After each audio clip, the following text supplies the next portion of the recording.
చేత పాపరాశిని ధ్వంసము చేయగలిగినటువంటి క్షేత్రము అరుణాచల క్షేత్రము. అప్పుడు నాకు అర్థమైంది, ఎన్నున్నా అరుణాచల ప్రవేశానికి ఈశ్వరానుగ్రహమే కారణం కావాలి అని. అప్పుడు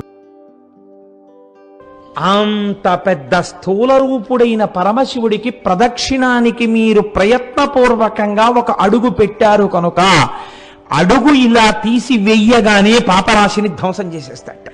ఎవరు శివుడని నమ్మి మొదలు పెట్టారో వాళ్ళు ఏది జీవితంలో జరగాలని కోరుకుంటున్నారో దాన్ని ఇచ్చేస్తాట.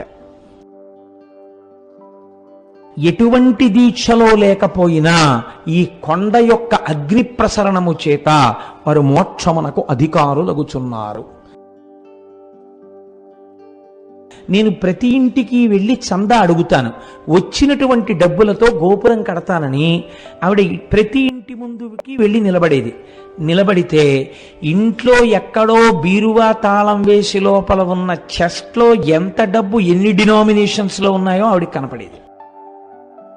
ఆ గోపురం మించి కిందకి దూకితే సుబ్రహ్మణ్యేశ్వర స్వామి వారు తన రెండు చేతులతో పట్టుకున్నారు. సుబ్రహ్మణ్యేశ్వర స్వామి వారి యొక్క స్పర్శ కలగడం చేత ఆయన మహాకవి అయిపోయాడు.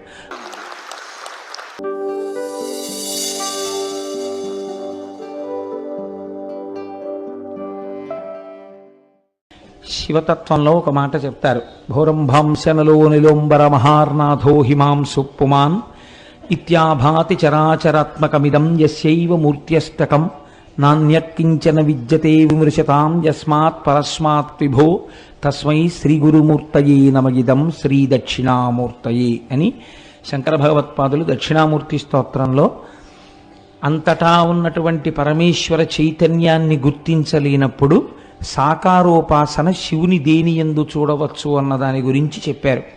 అందులోనే ఈ అష్టమూర్తి తత్వాన్ని చెప్తారు. కంచిలో పృథివీలింగం, జంబుకేశ్వరంలో జలలింగం, అరుణాచలంలో అగ్నిలింగం, చిదంబరంలో ఆకాశలింగం, శ్రీకాళహస్తిలో వాయులింగం, కోణార్కలో సూర్యలింగం, సీతాగుండంలో చంద్రలింగం, కాఠ్మండూలో యజమానలింగం. ఈ 8 అష్టమూర్తులు. ఈ 8 కూడా ఈశ్వరుడే.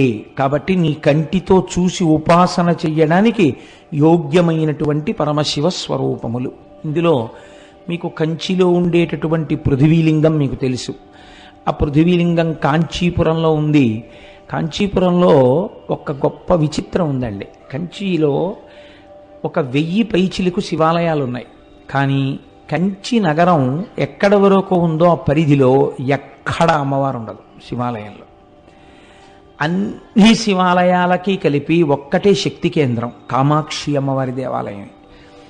ఆఖరికి మసీదులకు సంబంధించినటువంటి ఊరేగింపులు కూడా కంచిలో చిత్రం ఏమిటంటే అమ్మవారి గుడికే ప్రదక్షిణం చేస్తాయి. అన్ని దేవాలయాలకు సంబంధించిన ప్రదక్షిణలు అమ్మవారి గుడిని ప్రదక్షిణంగా పెడతాయి. అంత పవిత్రమైనటువంటి క్షేత్రం కంచి. అసలు ఆ మాటకొస్తే దక్షిణ భారతదేశంలో ఉన్న ఏకైక మోక్షపురి కంచి. ఎందుకంటే అయోధ్య, మధుర, మాయా, కాశీ, కాంచీ, అవంతిక, పురి, ద్వారవతి చైవ సప్తైతే మోక్షదాయక. అందులో దక్షిణ భారతదేశంలో ఉన్నది కంచి ఒక్కటే. అక్కడ ఉన్నది పృథివీలింగం. అందుకే మల్లె నూనెతో అభిషేకం, అక్కడ నీటితో చెయ్యరు. రెండవది జంబుకేశ్వరంలో జలలింగం. ఆ శివలింగం దగ్గర జంబుకేశ్వరంలో ఎప్పుడూ నీళ్లు ఊరుతుంటాయి, కానీ ఆ నీటిని ఎవరి మీద ప్రోక్షించడం కానీ అది చెయ్యరు. కాబట్టి నీరు శివుడే అని చెప్పడానికి జలలింగమై ఉన్నాడు. మూడవది చిదంబరంలో ఆకాశలింగం. నేను తరచూ దీని గురించి మీకు చెప్తుంటాను. చిదంబరంలో ఉండేటటువంటి స్వామిని సాకారుడిగా చూడాలంటే కనకసభ అంటారు దాన్ని. అక్కడ నటరాజస్వామిగా చూడాలి. ఒకచో ఒక గమ్మత్తైన విషయం చెప్తారు. నటరాజస్వామి వారికి కాళికాదేవికి పోటీ జరిగింది. ఇద్దరిలో ఎవరు ఎక్కువ తాండవము చేయగలరు అంటే, స్త్రీ చేస్తే తాండవము అనరు, లాస్యము అంటారు. ఎవరు చేయగలరు దీన్ని? నాకు తెలిసినంత వరకు విశాఖపట్నంలో సంపత్ కుమార్ బృందం అని ఒకటి ఉండేది. మహానుభావుడు ఆంధ్రజాలరీ చేస్తుండేవారు. ఆయన నేను ఆ రోజుల్లో విశాఖపట్నంలో ఉద్యోగం చేసేవాడిని. ఇంటికి వచ్చేస్తూ సాంబమూర్తి కళామందిరంలో కూర్చుంటే నిజంగా ఆయన ఆ జాలరీ వేషంలో ఆ పడవ ఆ సముద్రంలో తెడ్డు వేస్తూ వెడుతున్న దృశ్యాన్ని చేసేవారు. అద్భుతం, మహానుభావుడు. ఉమాసంపత్ అని ఆయన భార్య గారు ఉండేవారు. వాళ్ళిద్దరూ ఇది చేస్తుండేవారు. ఈ తాండవము, లాస్యము ప్రదోష వేళలో నిజంగా కైలాస పర్వతం మీద ఉన్నట్టు ఉండేది. అది చేసినప్పుడు శంకరుడు ఎలా నర్తిస్తే కాళిక అలా నర్తించింది. అసలు ఇద్దరిలో ఎవరు నటరాజని పిలవాలి అన్న విషయం తేలలేదు. ఈ స్థితికి వెళ్ళిపోయిన స్థితిలో శంకరుడు ఏం చేశాడంటే ఇంకా అక్కడే పళ్ళెంలో ఉన్న కుంకుమనందు తన బొటనవేలిని ముంచి ఎత్తి కాళికాదేవి యొక్క లలాటమునందు బొట్టు పెట్టాడు అని ఒకచో నేను చదివిన విషయం మీకు ప్రస్తావన చేస్తున్నాను. కానీ స్త్రీ పురుషుడి ముందు అంత పైకి కాలెత్తి లలాటమును తాకదు కనుక సిగ్గుపడి కాళికాదేవి నిలబడిపోయింది. ఇప్పుడు నటరాజమూర్తిగా శంకరుడికి అభిషేకం చేశారు. నటరాజమూర్తి అంటే దాని స్థితి వేరు. అసలు సృష్టి స్థితి ప్రళయకర్తగా శివుడు ఉంటే దాన్ని నటరాజస్వామి అంటారు. ప్రతి కదలిక ఆయనదై ఉంటుంది. అటువంటి నటరాజస్వామిగా కనక సభలో ఉంటాడు. అదే స్వామి ఆకాశలింగంగా అంతరాలయంలో ఉంటాడు. ఆకాశలింగం అంటే మీరు చిదంబరం వెడితే మీ దగ్గర మారేడు దళాలతో ఉన్నటువంటి మాలలు తీసుకుంటారు, తీసుకెళ్ళి ఓ గోడ మీద వేస్తారు. వేస్తే పాపం కొంచెం తెలియని వాళ్ళు ఏం చేస్తారంటే శివలింగం ఎక్కడండి, శివలింగం ఎక్కడండి అని ఇలా ఇలా చూస్తూ ఉంటారు. చూస్తుంటే ఆఖరికి వాళ్ళు ఇంకా పదండి అయిపోయింది పూజ అంటారు. అయిపోయింది పూజ అంటే అసలు శివలింగమే కనపడలేదు. ఇంత దూరం వచ్చిన వాళ్ళు బెంగెట్టుకుని అసలు శివలింగం ఏదండి అంటారు. అంటే వాళ్ళు ఇదే శివలింగం అని గోడ చూపిస్తారు. ఇదేమిటి ఇది శివలింగం ఏమిటి అనుకుని వెళ్ళిపోతే అక్కడ ఉన్న వాళ్ళు అంటారు, అర్థం కాకపోతే అది చిదంబర రహస్యం అండి అంటారు. చిదంబర రహస్యం అంటే ఏమిటంటే ఆకాశము అంటే అంతటా వ్యాప్తి చెందినది. అంతటా ఉన్న శివుణ్ణి ఎక్కడున్నాడని మళ్ళీ ప్రత్యేకం మీరు చూపిస్తారు. అందుకని అక్కడ ఏం ఉండదు, గోడ ఉంటుంది, దానికే పూజ అంతే. అంతటా ఉన్నాడు, అది లోపల తెలుసుకుని పూజ చేయడం.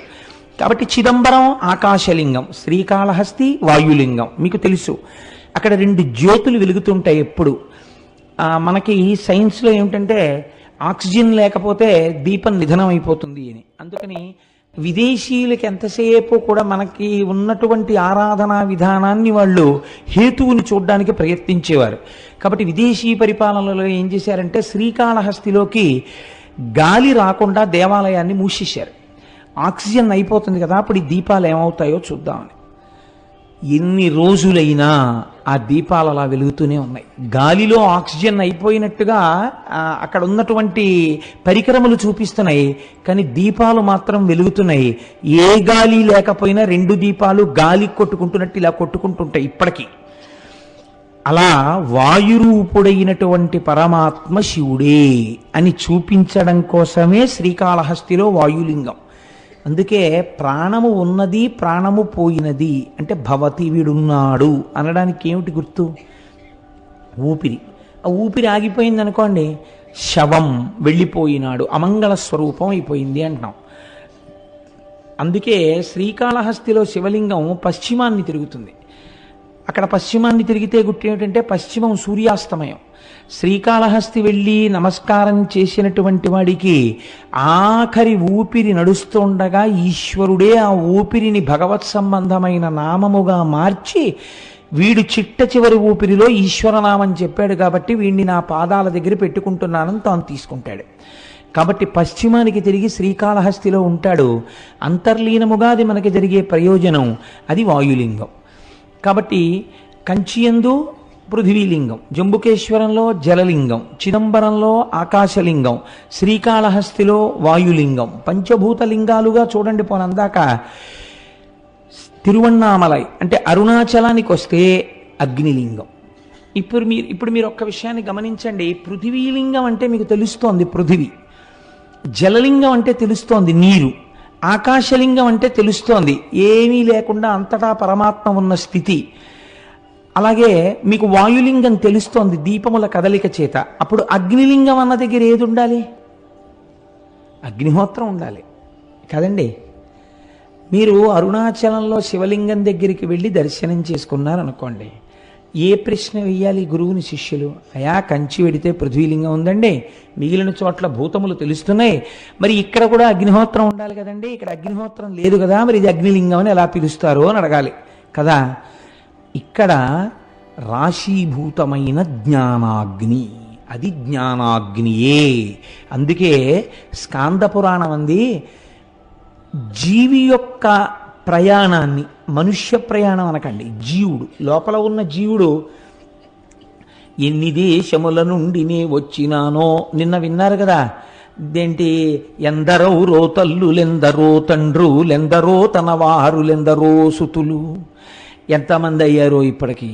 కాబట్టి ఈ జీవయాత్ర వెళ్ళిపోతూనే ఉంది. ఏ దేశమున నుండి ఈ చటకు వచ్చి తినో, ఏ అమెరికాలో పుట్టామో భోగదేశాల్లో, అదృష్టం కొద్దీ ఇప్పుడు కర్మభూమిలోకి వచ్చాము, పుణ్యభూమిలోకి. ఎక్కడి నుంచి ఇక్కడికి వచ్చాను, మళ్ళీ ఇచట నుండి నే పోదు ఏ దేశమునకు, మళ్ళీ ఎక్కడికి పోతాము. కాబట్టి జీవకోటి యాత్రలో ఒక అడ్డంగా గీత పెడతారట. ఏమా గీత అంటే అరుణాచల ప్రవేశమునకు పూర్వము, అరుణాచల ప్రవేశము తదనంతరము.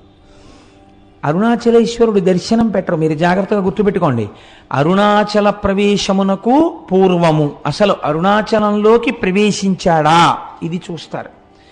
రెండవది అరుణాచల ప్రవేశమునకు తరువాత, అరుణాచలంలో ఒకసారి ప్రవేశిస్తే ఆ జీవి యొక్క జీవితం ఇంకొకలా ఉంటుంది, అక్కడి నుంచి గీత కొట్టి ఇంకోలా చూస్తారు.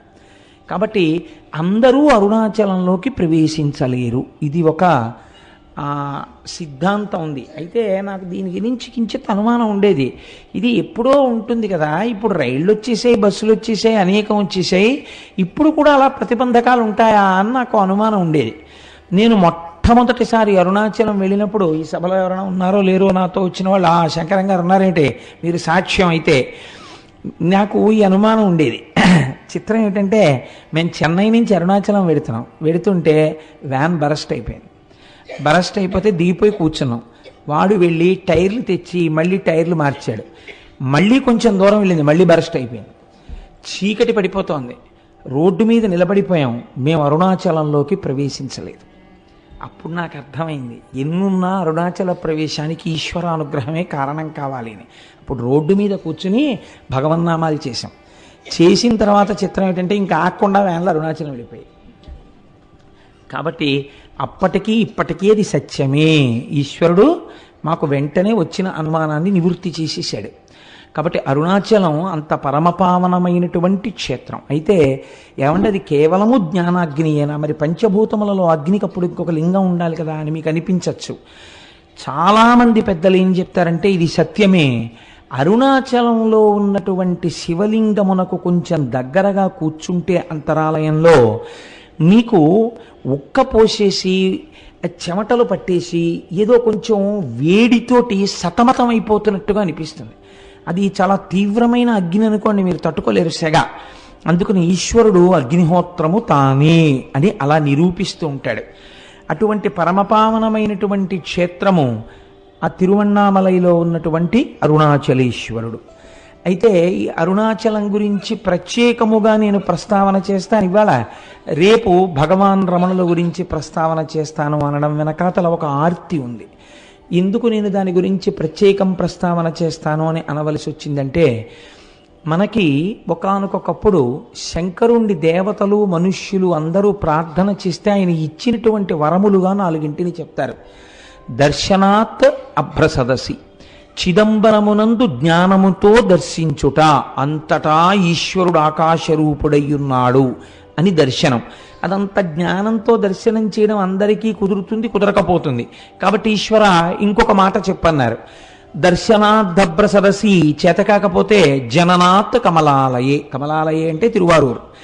నువ్వు కమలాలయంలో పుడితే నీకు మోక్షం ఇస్తానన్నాడు స్వామి. చాలా బాగుంది కానండి, పుట్టడం మా చేతిలో ఉందా, ఎక్కడ పుడతాము?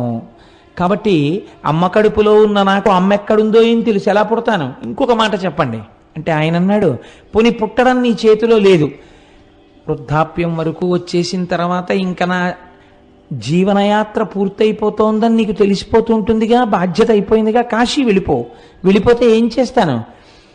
జననాత్ కమలాలయే కాశ్యాంతో మరణాన్ముక్తి, కాశీలో ప్రాణం వదిలిపెట్టేస్తే మోక్షం ఇచ్చేస్తాను. ఎలా ఇస్తాడో మొన్న మీరు విన్నారు కదా విశ్వేశ్వరలింగంలో, కాశ్యాంతు మరణాన్ముక్తి అంటే వాళ్ళన్నారు, ఈశ్వర ఏమో ఈ లోపల వచ్చేస్తే, లేదా మేము కాశీలో ఉండగా మోక్షం వచ్చేటట్టుగా కాశీకి వెళ్ళేంతగా కుటుంబాల్ని వదిలి వెళ్ళగలిగినంత దృఢచిత్తము కలియుగంలో మాకు ఎలా ఉంటుంది ఈ అనుబంధాలతో వేసారిపోతూ. కాబట్టి అలా వెడతామని నమ్మకం లేదు. ఇంకొక్క మాట చెప్పండి అంటే స్వామి అన్నారు, ఇంకా ఇంతకన్నా సులభం ఉండదు, ఒక్క మాట చెప్తాను, చెయ్యగలరా? స్మరణాత్ అరుణాచలే, పైకి అనక్కర్లేదు. అరుణాచల శివ అరుణాచల శివ అరుణాచల శివ అరుణ శివ అని మీరు అనక్కర్లేదు.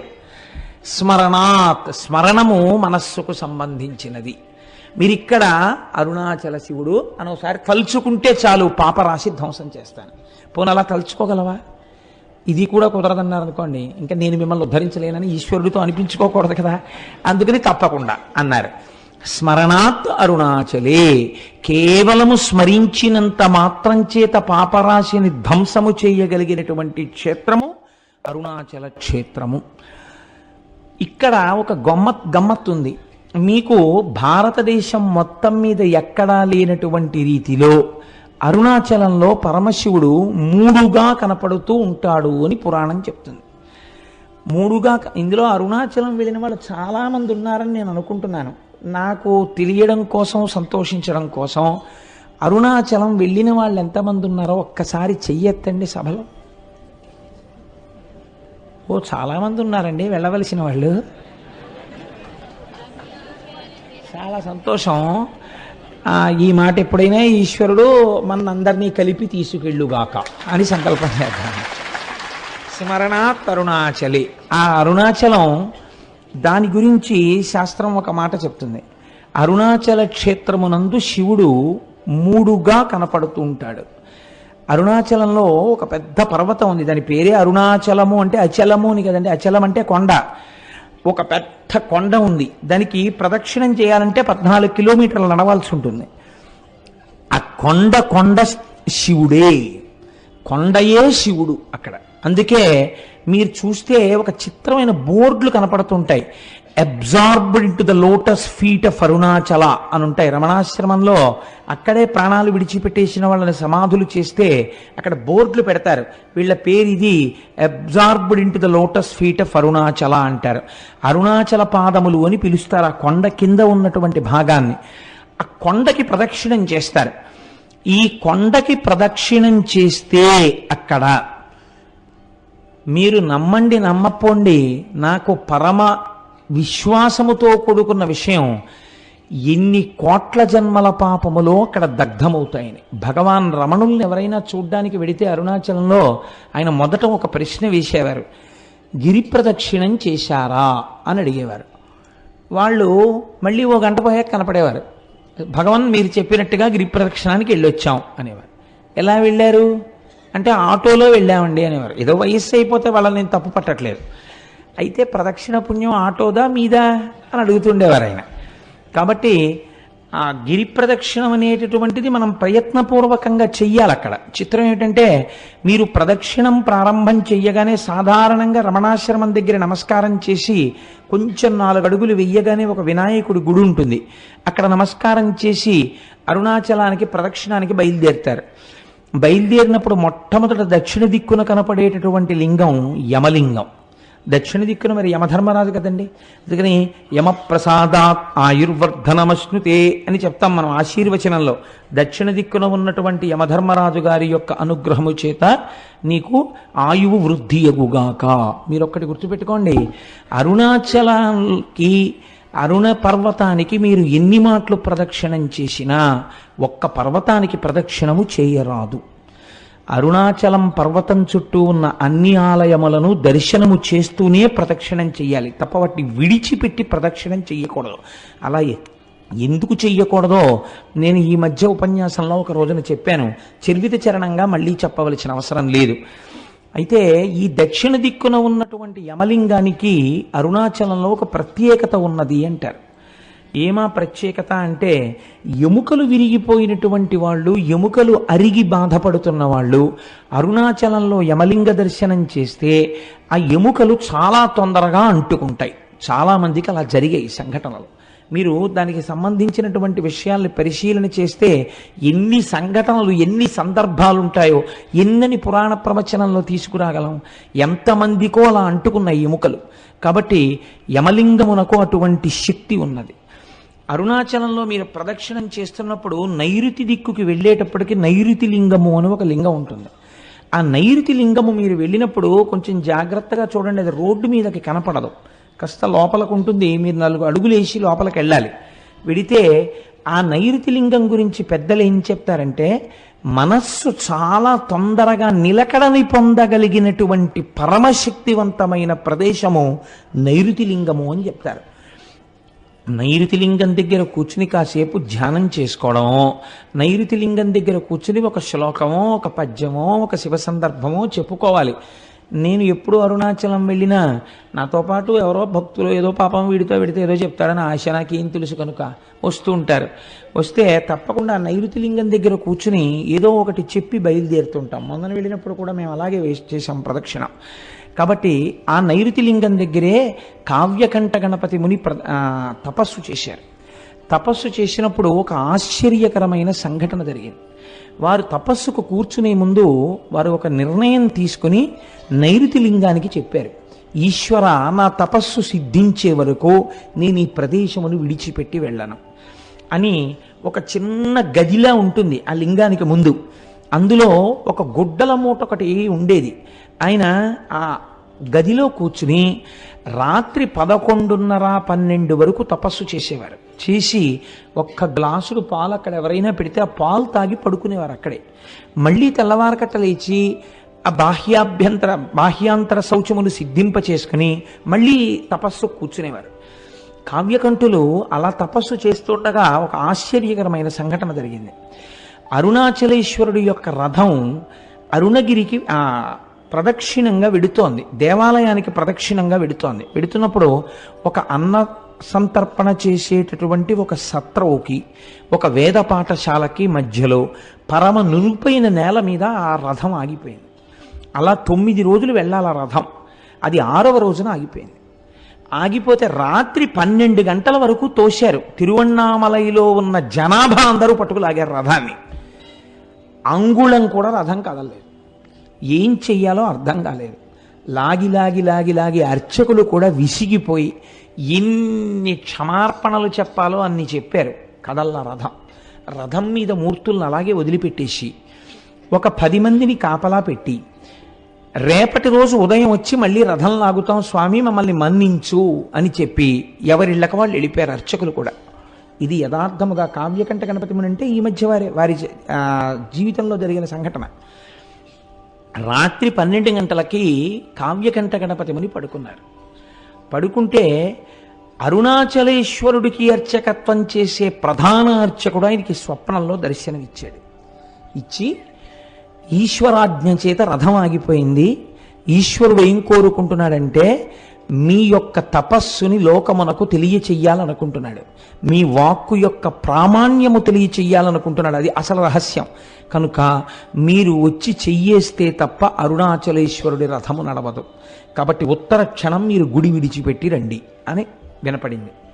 వినపడితే ఆయన గభాలను లేచి, ఇది స్వప్నంలా అనిపించట్లేదు, యథార్థంగా జరిగినట్టుందని చూస్తే చిమ్మ చీకటి. ఏం చెయ్యాలి అని ఆలోచించి ఇది నిజమేనా అని ఆయన ఆలోచిస్తున్నారు.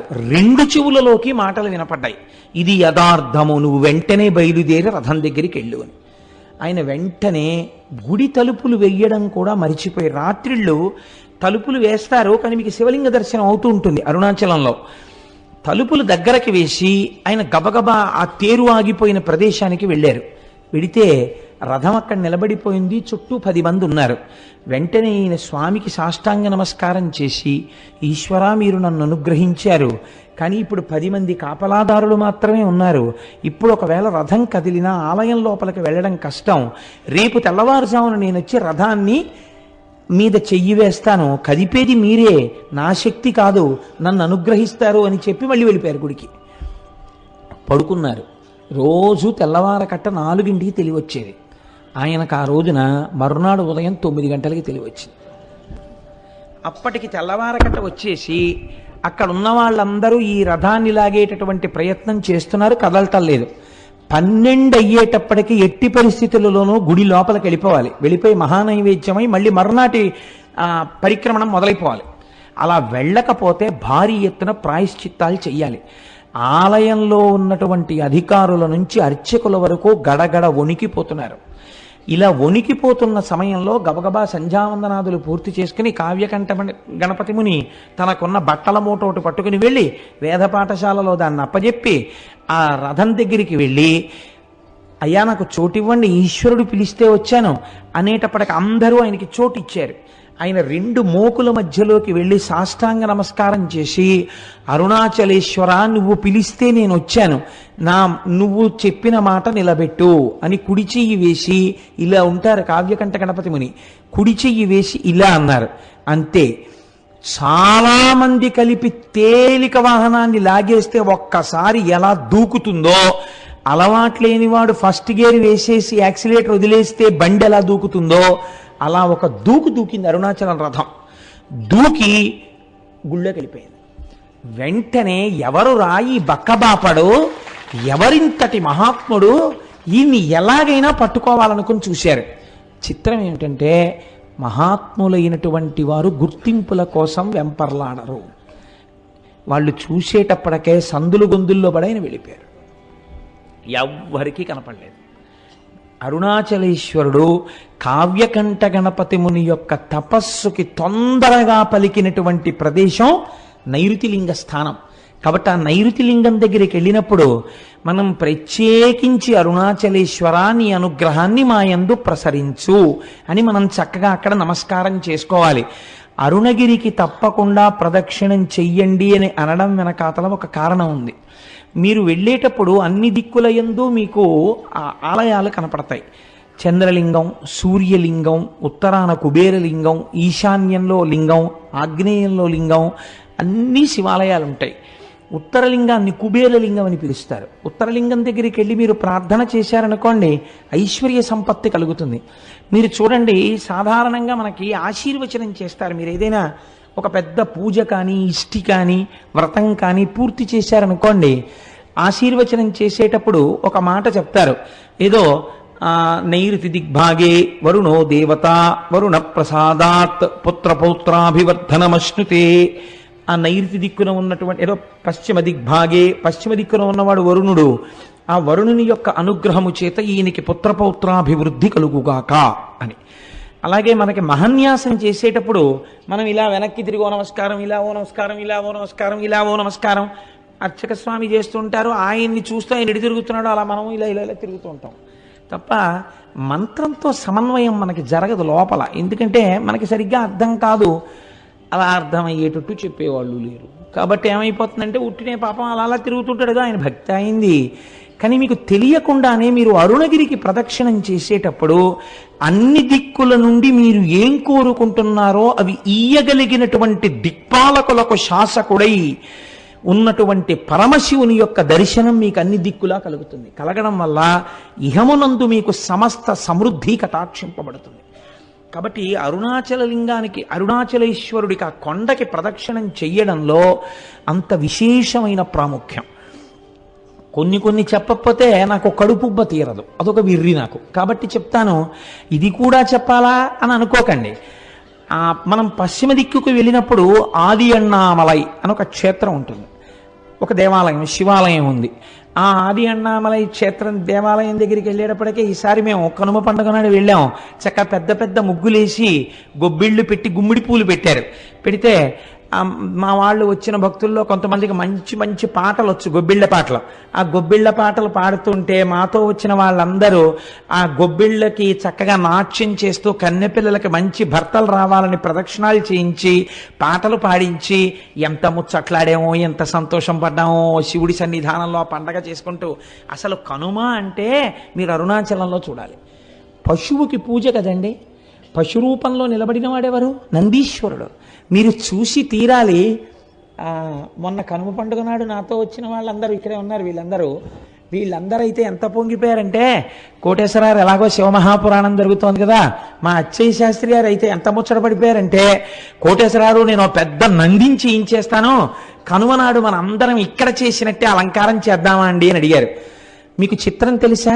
అరిసెల దండల దగ్గర నుంచి, కజ్జికాయల దండల దగ్గర నుంచి, 5 స్టార్ చాక్లెట్ల దగ్గర నుంచి, కాయగూరల దగ్గర నుంచి, ఏమ్మా పాప్కారం దండల దగ్గర నుంచి నందీశ్వరుడికి అలంకారం చేసేస్తాడు. చక్కగా శీకాకాయ రసంతో ఆయనకి అభిషేకం చేసి రుద్రంతో కడిగి తెల్లవారకట నుంచి ఉంటే అవి కూడా చూడొచ్చు. చక్కగా స్వామికి అభిషేకం చేసి తైలమర్దనం చేసి అలంకారం చేస్తారు. చూసి తీరాలి. ఏమో ఈశ్వరుడు అనుగ్రహిస్తే సర్వసమర్థులైన వాళ్ళు గోపాలకృష్ణ గారు, దొరగారు, ఇలాంటి వాళ్ళు అందరు ఉన్నారు కాబట్టి ఇక్కడ నానాజీ గారును నందికేశ్వర చరిత్ర చెప్పినప్పుడు నందీశ్వరుణ్ణి అలా అలంకరించే ప్రయత్నం చేద్దాం ఒకసారి. ఇక్కడ మేము ఒక్కళ్ళమే అనుభవించడమే, మీరు కూడా అలా నందీశ్వరుణ్ణి ఎలా అలంకారం చేస్తారో చూద్దురు. కానీ అక్కడ చూడగానే ఆ రోజున నాతో పాటు ఉన్న వాళ్ళందరూ రిజర్వ్ చేసేసుకున్నారు. జంతికల దండలు మావంటే, చెకోడీల దండలు మావంటే, కజ్జికాయల దండలు మావంటే వాళ్ళు చూశారు కాబట్టి వాళ్ళు అవన్నీ రిజర్వ్ చేసుకున్నారు కూడా. కాబట్టి అన్నమాట ఉత్తినేందుకు పోవాలి, వాళ్ళు అలంకారం కూడా చేస్తారు. నందికేశ్వర చరిత్ర చెప్పిన రోజున వీలైతే బసవయ్యని మనం ఇక్కడ అలా అలంకారం చేసి ప్రదక్షిణం చేసి నమస్కరిద్దాం. కనుక ఏమిటో ఎటు నుంచి ఎటుపోతుందో ప్రసంగం. నైరుతి దిక్కున ఉన్నటువంటి ఆ స్వామి యొక్క దర్శనము కావ్యకంఠ గణపతి మునికంతటి కటాక్షాన్ని అనుగ్రహించింది. ఆ అరుణాచలేశ్వరుడికి చేసినటువంటి ప్రదక్షిణం మనకి ఇహమునందే కాదు పరమనందు సుఖాన్ని మోక్షమును కూడా ఇవ్వగలదు. ఎందుకు ప్రదక్షిణం చెయ్యాలి? కేవలం కాళ్ళతో నడిస్తే పాపం పోతుందా? అలా ఎలా పోతుందని అడిగేవారు. అడిగితే భగవాన్ రమణులు ఒక మాట చెప్తుండేవారు. వారు చెప్పినది సాధికారికం కదా. ప్రదక్షిణం అనగా అనగా సమస్త పాపరాశిని ధ్వంసము చేయుట. నేను అరుణగిరికి ప్రదక్షిణానికి బయలుదేరుతున్నాను అని మీరు అన్నారనుకోండి, అని స్నానం చేసి ప్రదక్షిణ ప్రారంభం చేస్తూ నమస్కారం చేసుకుంటున్నప్పుడు ఏమంటారు? ఈశ్వర, ఈ ప్రదక్షిణం ఏ విఘ్నం లేకుండా నా ఒంటి యందు శక్తి నిలబడి నేను చక్కగా చేసుకునేటట్టు అనుగ్రహించు అని మీరు మొదటి అడుగు తీసి ఇలా వెయ్యగానేట అంత పెద్ద స్థూల రూపుడైన పరమశివుడికి ప్రదక్షిణానికి మీరు ప్రయత్నపూర్వకంగా ఒక అడుగు పెట్టారు కనుక అడుగు ఇలా తీసి వెయ్యగానే పాపరాశిని ధ్వంసం చేసేస్తాట. పాపరాశిని ధ్వంసం చేసి ఈ అడుగు ఇలా వేసినప్పుడు వెనక అడుగు స్థిరంగా ఉంటుంది కదండి. మళ్ళీ రెండో కాలు ఇలా పైకి లేవగానే ఎవరు శివుడిని నమ్మి మొదలు పెట్టారో వాళ్ళు ఏది జీవితంలో జరగాలని కోరుకుంటున్నారో దాన్ని ఇచ్చేస్తాట. కాబట్టి పాపరాశి ధ్వంసమగుట, కోర్కె తీరుట. క్షి అంటే మీరు ఈ జన్మలో అనుభవించవలసినటువంటి కష్టములకు సంబంధించినటువంటి పాపములు ధ్వంసం చేయడం అనేటటువంటిది కుదరదు. ఎందుకంటే మీకు ఇక్కడ ఈ జన్మకి అనుభవించవలసినటువంటి పాపం ప్రారబ్ధం అంటారు. దాన్ని విడిచిపెట్టేసినటువంటి బాణంతో సమానం. కాబట్టి మీకు ఇప్పటికి ఏర్పడిపోయి ఉన్నటువంటి ఆగామి ఫలితం ఏదుందో దాన్నంతటినీ ధ్వంసం చేసి రాబో జన్మలకి కూడా ఏర్పడవలసినటువంటిది ఈ జన్మలో బ్రహ్మగారి రాత చేత ఏర్పడబోతున్న దాన్ని కూడా ధ్వంసం చేస్తారట. అంటే ఇంకా అలా చేయడం వల్ల అరుణగిరికి ప్రదక్షిణం చేసినటువంటి వాడికి పాపము పుణ్యము ఉండదు కనుక వాడు మోక్షమునకు అధికారి అగుచున్నాడు. కాబట్టి అరుణగిరికి ప్రదక్షిణం చెయ్యడం అనేటటువంటిది అంత పరమపావనమైన విషయమని, తప్పకుండా గిరి ప్రదక్షిణం చెయ్యాలని మనకి మహానుభావుడైనటువంటి భగవాన్ రమణులు నిర్దేశించిన విషయం, స్కాంద పురాణం నిర్దేశించినటువంటి విషయం.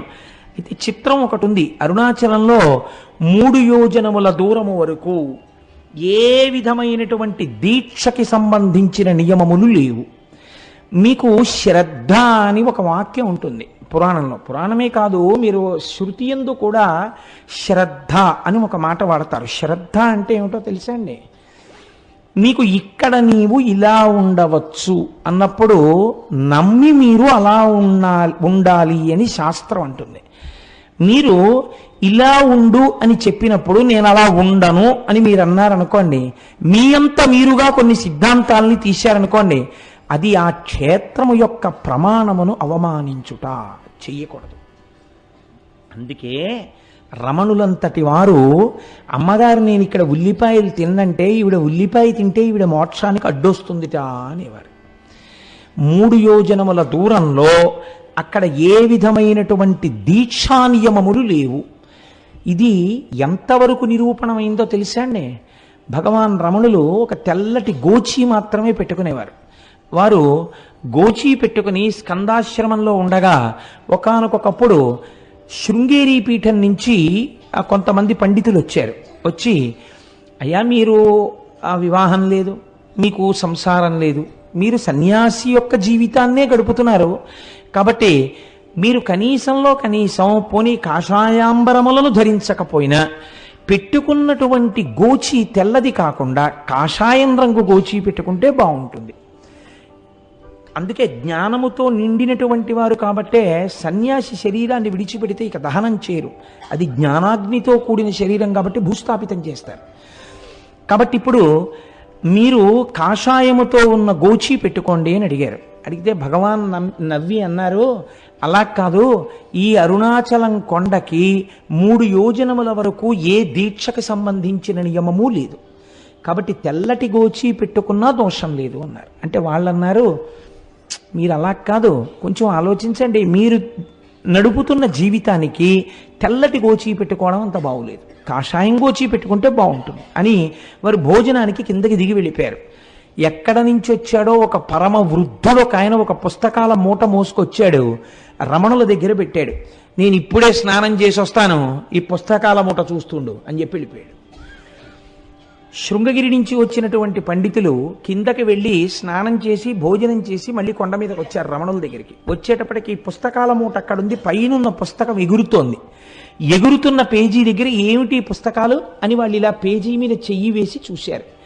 చూస్తే దాని అనువాద పద్యాన్ని మీకు నేను వినిపిస్తున్నాను. అందులో ఉంది, యోజనంబులు 3 నిచట వాసమొనరించు వారగు వరనరులకు ఉండకుందను దీక్షాదులొకటి అయిన ఆశరహిత మత్సాయుజ్య ప్రాప్తి సిద్ధ ఈశుడకు నాయాజ్ఞచే నెలమిమీరా.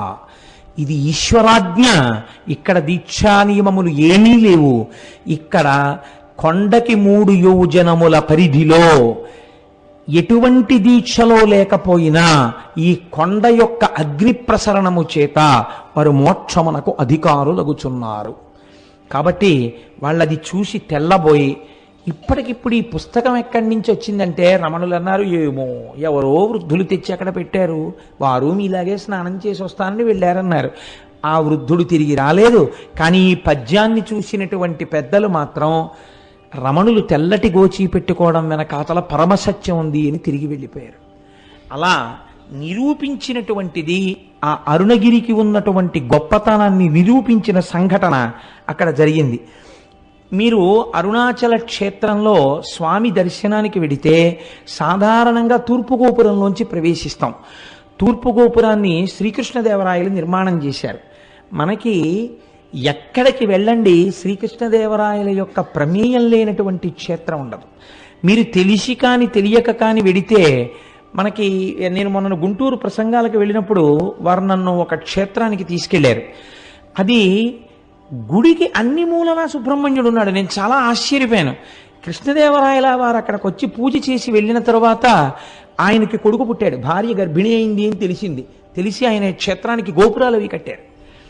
అలాగే ఆ మహానుభావుడు ఆయన తూర్పున గోపురాన్ని కట్టారు. దక్షిణ భారతదేశంలో ఉన్నటువంటి అన్ని దేవాలయాల గోపురాల కన్నా తలెత్తి చూసే గోపురాల్లో అదొకటి అని పెద్దలు చెప్తారు. అంత పెద్ద గోపురం కనపడుతుంటుంది. మీకు ఉత్తర దిక్కున ఒక గోపురం ఉంది. ఆ గోపురంలోకి ఒక్కసారైనా వెళ్ళి బయటికి రావాలి. ఉత్తర గోపురంలోకి అంటే సమయం లేక వెళ్ళలేకపోతే అది వేరే విషయం అనుకోండి. ఎప్పుడైనా ఉత్తర గోపురంలోకి ఎందుకు వెళ్ళి బయటికి వస్తారంటే, అమ్మణ్ణి అమ్మన్నను ఒక ఆవిడ ఉండేది అరుణాచలంలో. ఆవిడ సంకల్పం చేసింది ఒక రోజున. ఉత్తర దిక్కున అంత పెద్ద గోపురం ఉండేది కాదు అప్పటికి. ఆవిడ ఏమనుకుందంటే, ఈశ్వర, నేను ఐశ్వర్యవంతురాలను కాను, నేను ప్రతి ఇంటికి వెళ్ళి చందా అడుగుతాను, వచ్చినటువంటి డబ్బులతో గోపురం కడతానని ఆవిడ ప్రతి ఇంటి ముందుకి వెళ్ళి నిలబడితే ఇంట్లో ఎక్కడో బీరువా తాళం వేసి లోపల ఉన్న చెస్ట్లో ఎంత డబ్బు ఎన్ని డినామినేషన్స్లో ఉన్నాయో ఆవిడకి కనపడేది. ఆవిడ ఇంటి ముందు నిలబడి ఉత్తర గోపురం కడదామనుకుంటున్నాను, మీ ఇంట్లో 12,346 రూపాయల 62 పైసలు ఉందిగా బీరువాలో, ఇన్ని 100 కాగితాలు ఉన్నాయిగా, ఇన్ని 50 కాగితాలు ఉన్నాయిగా, గుడి కట్టడానికి చందా ఇయ్యి అనేది. ఇంట్లోకి వెళ్ళి డబ్బులు ఎక్కడితే అంతా ఉండేది, ఇంట్లో ఎక్కడ దాచినా ఆవిడ చెప్పేది. అందుకని ఆవిడ వచ్చేటప్పటికే పట్టుకెళ్ళి చందా ఇచ్చేసేవాడు. అలా ఆ అమ్మణ్యమ్మన్ సంపాదించినటువంటి చందాల రూపంలో వచ్చినటువంటి సొమ్ముతో ఆవిడ పెద్ద గోపురం కట్టింది. ఆ గోపురాన్ని అమ్మణ్యమ్మన్ గోపురం అని పిలుస్తారు ఇప్పటికీ. మీకు బహుశా ఇలా ఎక్కడా ఉండదు, ఒక్క అరుణాచలంలో మాత్రం ఆ గోపురం ఉంటుంది. అది అమ్మవారి అనుగ్రహంతో అటువంటి స్థితి కలిగింది కాబట్టి తప్పకుండా ఉత్తర గోపురంలోంచి ఒకసారి బయటికి వెళ్ళి లోపలికి వస్తూ ఉంటారు.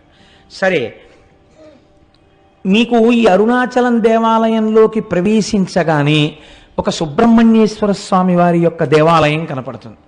అందులో మనందరం వెళ్ళి దర్శనం చేసుకున్నాం కదండి, వెడుతూనే వెళ్ళాము.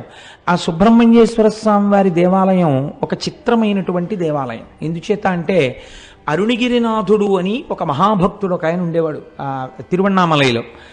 ఆ అరుణగిరినాథరు ఒకానొకప్పుడు చాలా దోషభూయిష్టమైన జీవితాన్ని గడిపాడు అని ఆయన జీవిత చరిత్ర చెప్తోంది. ఎందుచేత అంటే తల్లిదండ్రులు చనిపోతూ అక్క చెల్లెలకు అప్పచెప్పారు, కానీ ఆవిడ ఎంత కష్టపడి పెంచినా ఈయన మాత్రం దోషభూయిష్టమైనటువంటి నడువడితో ఉండేవాడు.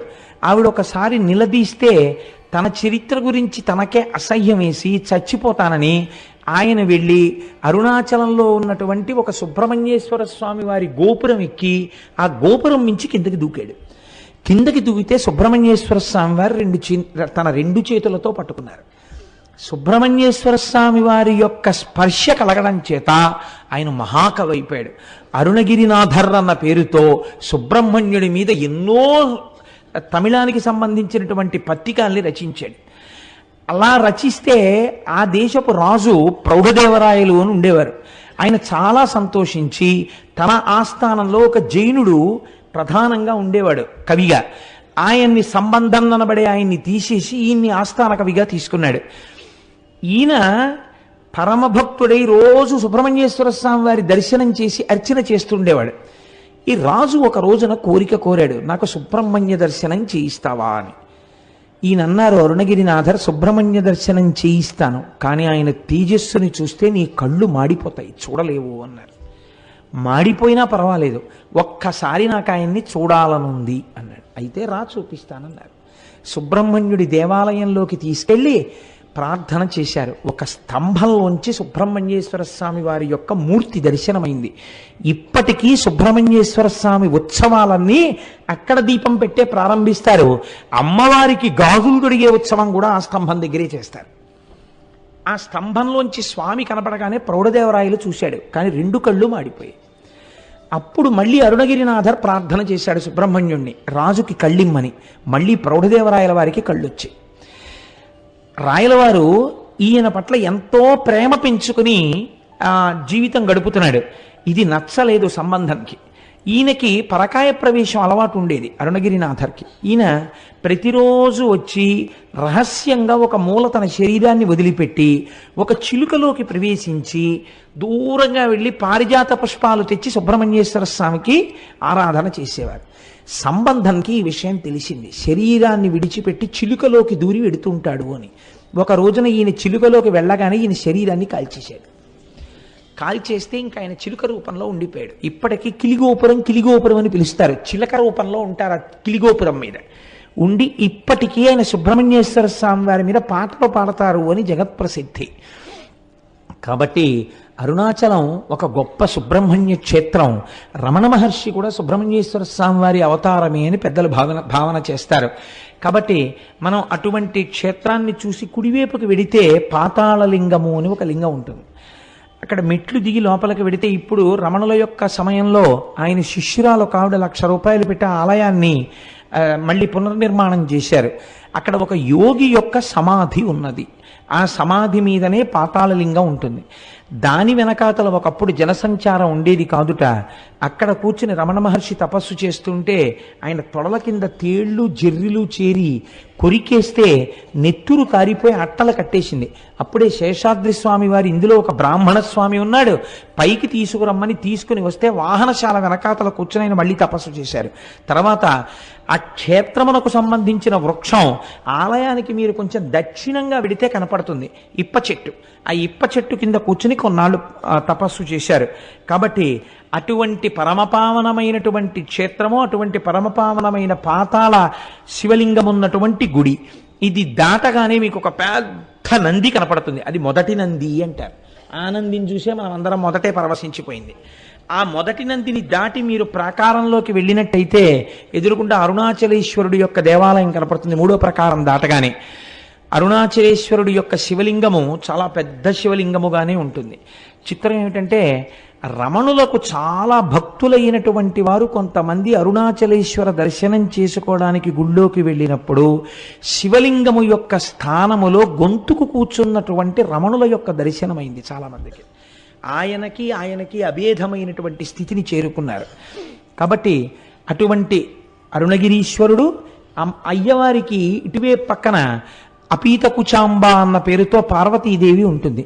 సుబ్రహ్మణ్యేశ్వర స్వామి వారికి పాలివ్వడం కూడా మానేసి ఒకానొకనాడు కైలాస పర్వతం మీద కూర్చున్నటువంటి పరమశివుడి యొక్క కన్నులు వెనక నుంచొచ్చి పరిహాసానికి మూసిన కారణం చేత లోకమంతా చీకటి అలుముకుంటే, ఎదరా రాక్షస సంహారం అవన్నీ వస్తాయి, అప్పుడు దాన్ని వివరాలు పూర్తిగా విందురు గాని, లోకమంతా చీకటి అలుముకుంటే తద్దోష పరిహారార్థమని అమ్మవారు తపస్సు చేసి పచ్చయ్యమ్మన్న పేరుతో ఆ అరుణగిరి యందు వెలసి ఈశాన్యలింగానికి వెళ్ళేటప్పుడు బస్ స్టాండ్కి వచ్చే రెండో వైపు రోడ్లోకి వస్తున్నప్పుడు పచ్చయ్యమ్మన్ గుడి కనబడుతుంది.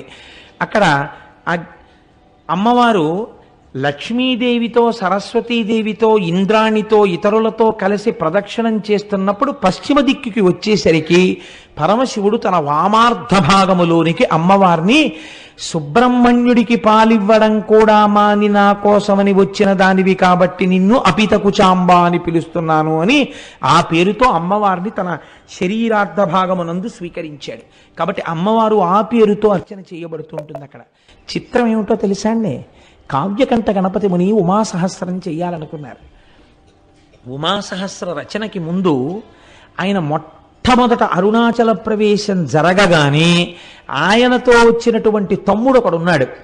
వాడు అన్నయ్యని పట్టుకుని పీక్కు తినేశాడు. రే అన్నయ్య ఆకలేసేస్తోంది, అన్నయ్య ఆకలేసేస్తోంది అని ఆ రోజు ఏకాదశి తిథి. ఆయన అమ్మవారి గుడికి వెళ్ళారు. కావ్యకంఠ గణపతి ముని అపీత కుచాంబ అమ్మవారి మూర్తి ముందు నిలబడగానే అమ్మవారికి అలంకారం చేయబడినటువంటి పూలన్నీ జల జల జల జల కిందకి రాలిపోయాయి. అమ్మవారి అనుగ్రహం ఏదో నాకు కలిగింది, ఇక్కడే నేను ఏదో మహత్తరమైనటువంటి విషయం నా చేత అమ్మ చేయించబోతోంది అని గణపతి ముని అనుకున్నారు. అప్పటికి వారికి తెలియదు ఏం చెయ్యబోతున్నారో. ఆ తరువాతనే వారు అరుణాచలం గుడిని దర్శనం చేసుకుని బయటికి వెడితే చీకటి పడిపోయింది. అప్పుడు గణపతి నవరాత్రులు జరుగుతున్నాయి, ఏకాదశి తిథి. ఆయన బ్రాహ్మణ వీధిలోకి వెళ్ళి, అమ్మా తమ్ముడు ఆకలితో ఉన్నాడు, ఏ ఇంటిలోనైనా ఇంత అన్నం పెట్టండి అమ్మా ఆకలేస్తోందని అడిగితే ఏ ఇంటిలోనూ అన్నం లేదు. ఆఖరికి పోనీ సద్దన్నం ఉన్నా పెట్టండి అమ్మా అని అడిగారు. ఆయన సద్దన్నం కూడా లేదు అన్నారు. ఇదేమిటి ఇలా తయారైంది అనుకుంటూ ఆయన బాధతో నడుస్తున్నారు, ఏదో శ్లోకం పైకి చదువుకుంటూ. అరుగు మీద పడుకున్నటువంటి ఒక వృద్ధ బ్రాహ్మణుడు లేచి, ఆగు, మా ఆవిడికి ఒక విచిత్రమైన అలవాటు ఉంది. అందరూ ఏకాదశి నాడు ఉపవాసం చేసి ద్వాదశి నాడు పారణ చేస్తే మా ఆవిడ ఏకాదశి నాడు రాత్రి బ్రాహ్మణులకు భోజనం పెట్టుకుని తింటుంది. కాబట్టి బ్రాహ్మణులు దొరక్క చూస్తున్నాను, రా మా ఆవిడ నీకు భోజనం పెడుతుందని లోపలికి తీసుకెళ్లారు.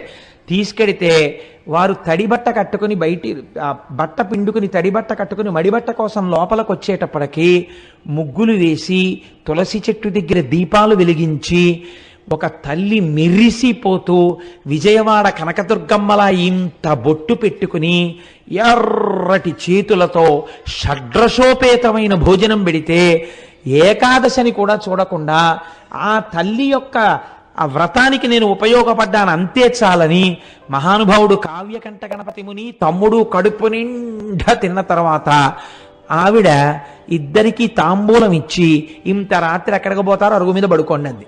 ఇద్దరు అరుగు మీద పడుకొని నిద్రపోతే సుష్టుగా భోజనం చేశారేమో, గాఢ నిద్ర పట్టింది. మరునాడు తెల్లవారిపోతుండగా తెలివచ్చింది. ఇద్దరూ నిద్రలేచి ఇద్దరికీ ఒక్కసారి జ్ఞాపకం వచ్చింది రాత్రి మహాతల్లి అన్నం పెట్టిందని. ఒక్కసారి ఆ అమ్మకి నమస్కారం చేసుకుని వెడదామని చూశారు. వాళ్ళిద్దరూ పడుకున్నది ఒక వినాయకుడి గుడి అరుగు మీద ఉన్నారు. ఇదేమిటి వినాయకుడి గుడి అరుగు మీద ఉన్నామేమిటి? మనం రాత్రి అన్నం తిన్నాం కదా, మనకి పెట్టినట్టు గుర్తు తాంబూలాలు కూడా పక్కన ఉన్నాయి కదా, వినాయకుడి గుడి మీద ఉన్న గుడి అరుగుల మీద ఉన్నామేమిటని ఇద్దరు తెల్లబోయారు. అమ్మవారు అనుగ్రహించింది. చిత్రం ఏమిటో తెలుసా అండి? అరుణాచలేశ్వరుడు కావ్యకంఠ గణపతి ముని కన్నీటితో కవిత్వం రాయించాలనుకున్నాడు. మామూలుగా కూర్చుని కవనం అంటే రాసేస్తాడు. అసలు కావ్యకంఠ గణపతి ముని యందు విపరీతమైన ఆర్తి పుట్టించి కని విని ఎరుగని కవిత్వాన్ని సృష్టించాలనుకున్నాడు. తినడానికి తిండి దొరకలేదు ఇంత గొప్ప బ్రాహ్మణుడికి. కావ్యకంఠ గణపతి ముని అంటే ఎటువంటి వారో తెలుసా అండి? ఆయన ఒక వేద పాఠశాలలో పనిచేస్తుంటే 10 రోజులలో తమిళం నేర్చుకుని తమిళం మాట్లాడితే మీకు ఉద్యోగం ఇస్తామన్నారు. ఆయన అన్నారు 15 రోజులు టైం ఇచ్చారు. 15 రోజులు అక్కర్లేదు, 10 రోజులలో తమిళంలో మాట్లాడతాను, తమిళంలో రాస్తాను, తమిళంలో చెప్తాను అన్నారు. 10 రోజులు అయిన తర్వాత ఆయన మాట్లాడిన తమిళానికి ఆయన రాసిన తమిళానికి ప్రధానోపాధ్యాయులు ఆశ్చర్యపోయారు. ఇలాంటి తమిళం మనకు ఎవరికీ రాదని. అంతటి మహాపండితుడు ఆయన. ఒకసారి చెన్నైలో కూర్చుని సంస్కృతంలో ప్రసంగాలు చేస్తుంటే కాలేజీ స్టూడెంట్స్ వచ్చి పరిహాసం చేశారు. ఈ వెర్రి బ్రాహ్మడికి ఏం తెలుసు, సంస్కృతంలో మాట్లాడతాడు, షేక్స్పియర్ డ్రామాస్ ఎలా ఉంటాయో ఈయనకి ఏం తెలుసు, మ్యాక్బత్ నాటకం ఈయన ఎలా ఉంటుందో అని. అంటే ఆయన అన్నారు, ఈ మాటలు చెప్పిన పిల్లవాడిని వేదిక మీదకి పిలుస్తున్నానన్నారు. వచ్చి కూర్చో, మ్యాక్బత్ నాటకం చాలా గొప్పదంటున్నావు కదా, షేక్స్పియర్ ఎంత అందమైన ఇంగ్లీష్లో చెప్పాడని నువ్వు అనుకుంటున్నావో ఆ పొయిట్రీ నువ్వు చదువు. ఈయనకు వచ్చా అంత ఇంగ్లీషు, నువ్వు చదువు. అంతకన్నా అందమైన సంస్కృతంలో అది మాట్లాడుతున్నప్పుడు వినేవాళ్ళకి అర్థం కాకపోయినా ఎంత అందంగా ఉంటుందని నువ్వు అంటున్నావో అంతకన్నా అందంగా నేను అదే భావాన్ని సంస్కృతంలో మ్యాక్బత్ నాటకాన్ని చెప్తానన్నారు. తెల్లబోయారు వాళ్ళు. ఎలా చెప్తారు ఈయన అని. ఆ పిల్లవాడు వచ్చి వేదిక మీద కూర్చుని మ్యాక్బత్ నాటకాన్ని ఇంగ్లీష్లో చెప్పాడు. ఇంగ్లీష్లో ఆయన చెప్తుంటే యథాతథంగా అలా వినేసి ఒక చాప్టర్ అయిపోయిన తర్వాత ఆయనకి ఎలా అర్థమయ్యేదో సరస్వతీ కటాక్షం, సంస్కృత భాషలో మ్యాక్బత్ చెప్తుంటే ఆంగ్ల పండితులు కూడా తెల్లబోయారు. అయ్య బాబోయ్, సంస్కృతంలో మ్యాక్బత్ ఇంత అందంగా ఉంటుందా అని. అది కావ్యకంఠ గణపతి అంటే. ఆయన సామాన్యుడు కాడు, సాక్షాత్ వారణాసిలో డుంఠి గణపతి అనుగ్రహం చేత పుట్టినవాడు. వారి చేత అద్భుతమైన కవిత్వం చెప్పించాలనుకున్నారు అరుణాచలేశ్వరుడు. ఎక్కడికి వెళ్ళినా అన్నం పుట్టలేదు. ఆఖరికి ఇళ్ళకెళ్ళి వారాలు అడిగారు.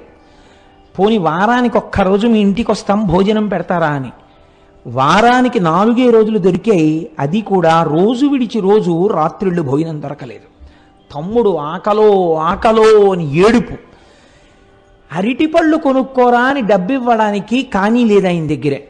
ఇంత బాధలో ఉంటూ ఆకలి కడుపు మండిపోతుంటే ఈ బాధతో నేను ఎవరినడగనయ్యా, అన్నం లోకానికి అన్నం పెట్టే అన్నపూర్ణ భర్త ఎందుకు ఇలా బాధ పెడుతున్నావు, నా కడుపుకు అన్నం పెట్టవా అని రోజు ఓ శ్లోకం రాసేవారు ఆయన. రాసి అరుణాచలేశ్వరుడి దేవాలయం ముందు నించుని గట్టిగా శ్లోకం చెప్పేవారు. ఆ శ్లోకం ఎంత గొప్పగా ఉంటుందో వినడానికి తిరువన్నామలైలో ఉన్న సంస్కృత పండితులందరూ వచ్చి కూర్చుని వినేవారు. విని అబ్బా ఎలా చెప్తున్నాడు రా ఇలాంటి కవిత్వం అనేవారు. చిత్రం ఏమిటో తెలుసా అండి? ఎవ్వరూ ఈ పూట మా ఇంటికి భోజనానికి రమ్మని పిలిచేవారు కాదు. ఉత్తరీయాలు దులుపుకుని వెళ్ళిపోయేవారు. ఈశ్వరాజ్ఞ. వాళ్ళకి అటువంటి మనసు లేక కాదు, అలాంటి మనసు పుట్టకుండా చేశాడు శంకరుడు. అలా తప్పిస్తే తప్ప అటువంటి కవిత్వం రాదని హరస్తుతి అని పేరు పెట్టారు ఆయన. పెట్టి శరన్నవరాత్రులు అయ్యాక మొదలుపెట్టారు. కార్తీక మాసంలో కృత్తికా దీపోత్సవానికి ఒక వారం రోజుల ముందు దాన్ని ఆపారు. చిట్ట చివరి రోజున ఆయన అన్నారు, ఈశ్వర రేపటి రోజున ఇన్నాళ్లుగా నేను చెప్పిన కవిత్వపు ఆఖరి శ్లోకంతో నీకు చెప్తాను. అన్నం పుట్టిందా? పుట్టింది. పుట్టకపోతే నన్ను ఇలా ఉంచాలని నువ్వు అనుకుంటున్నానని కళ్ళంబట నీళ్లు వరదలై కారుతుండగా ఏడుస్తూ ఆ శ్లోకాలు చెప్పారు. అవి వినడానికి భగవాన్ రమణులు కూడా ఆ రోజు దేవాలయానికి వచ్చి కూర్చుని విన్నారు. తెలుసా అండి?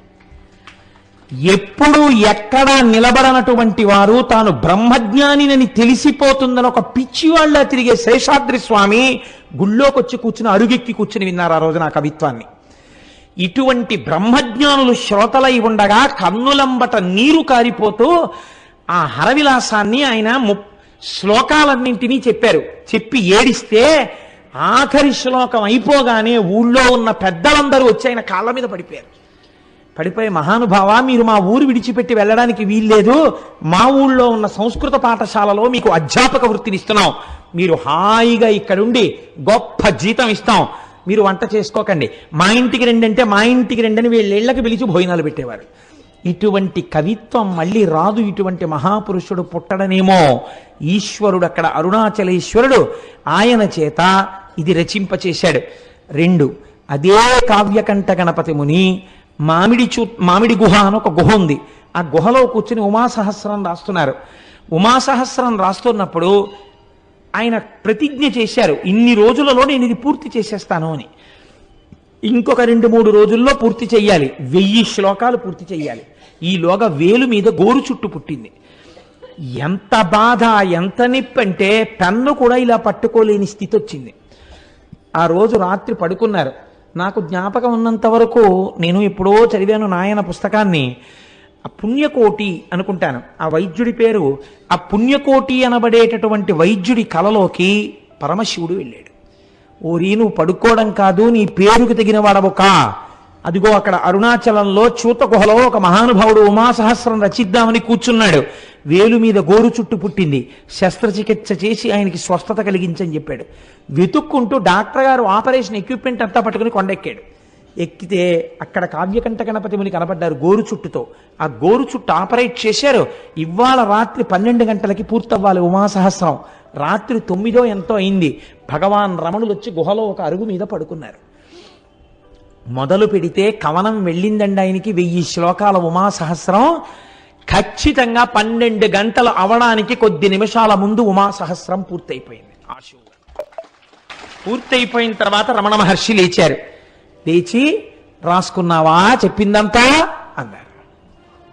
ఆయనే అరుణాచలేశ్వరుడై ఈయన చేత పలికించారు. మీరే పలికించారని గణపతి ముని నిర్ధారించారు.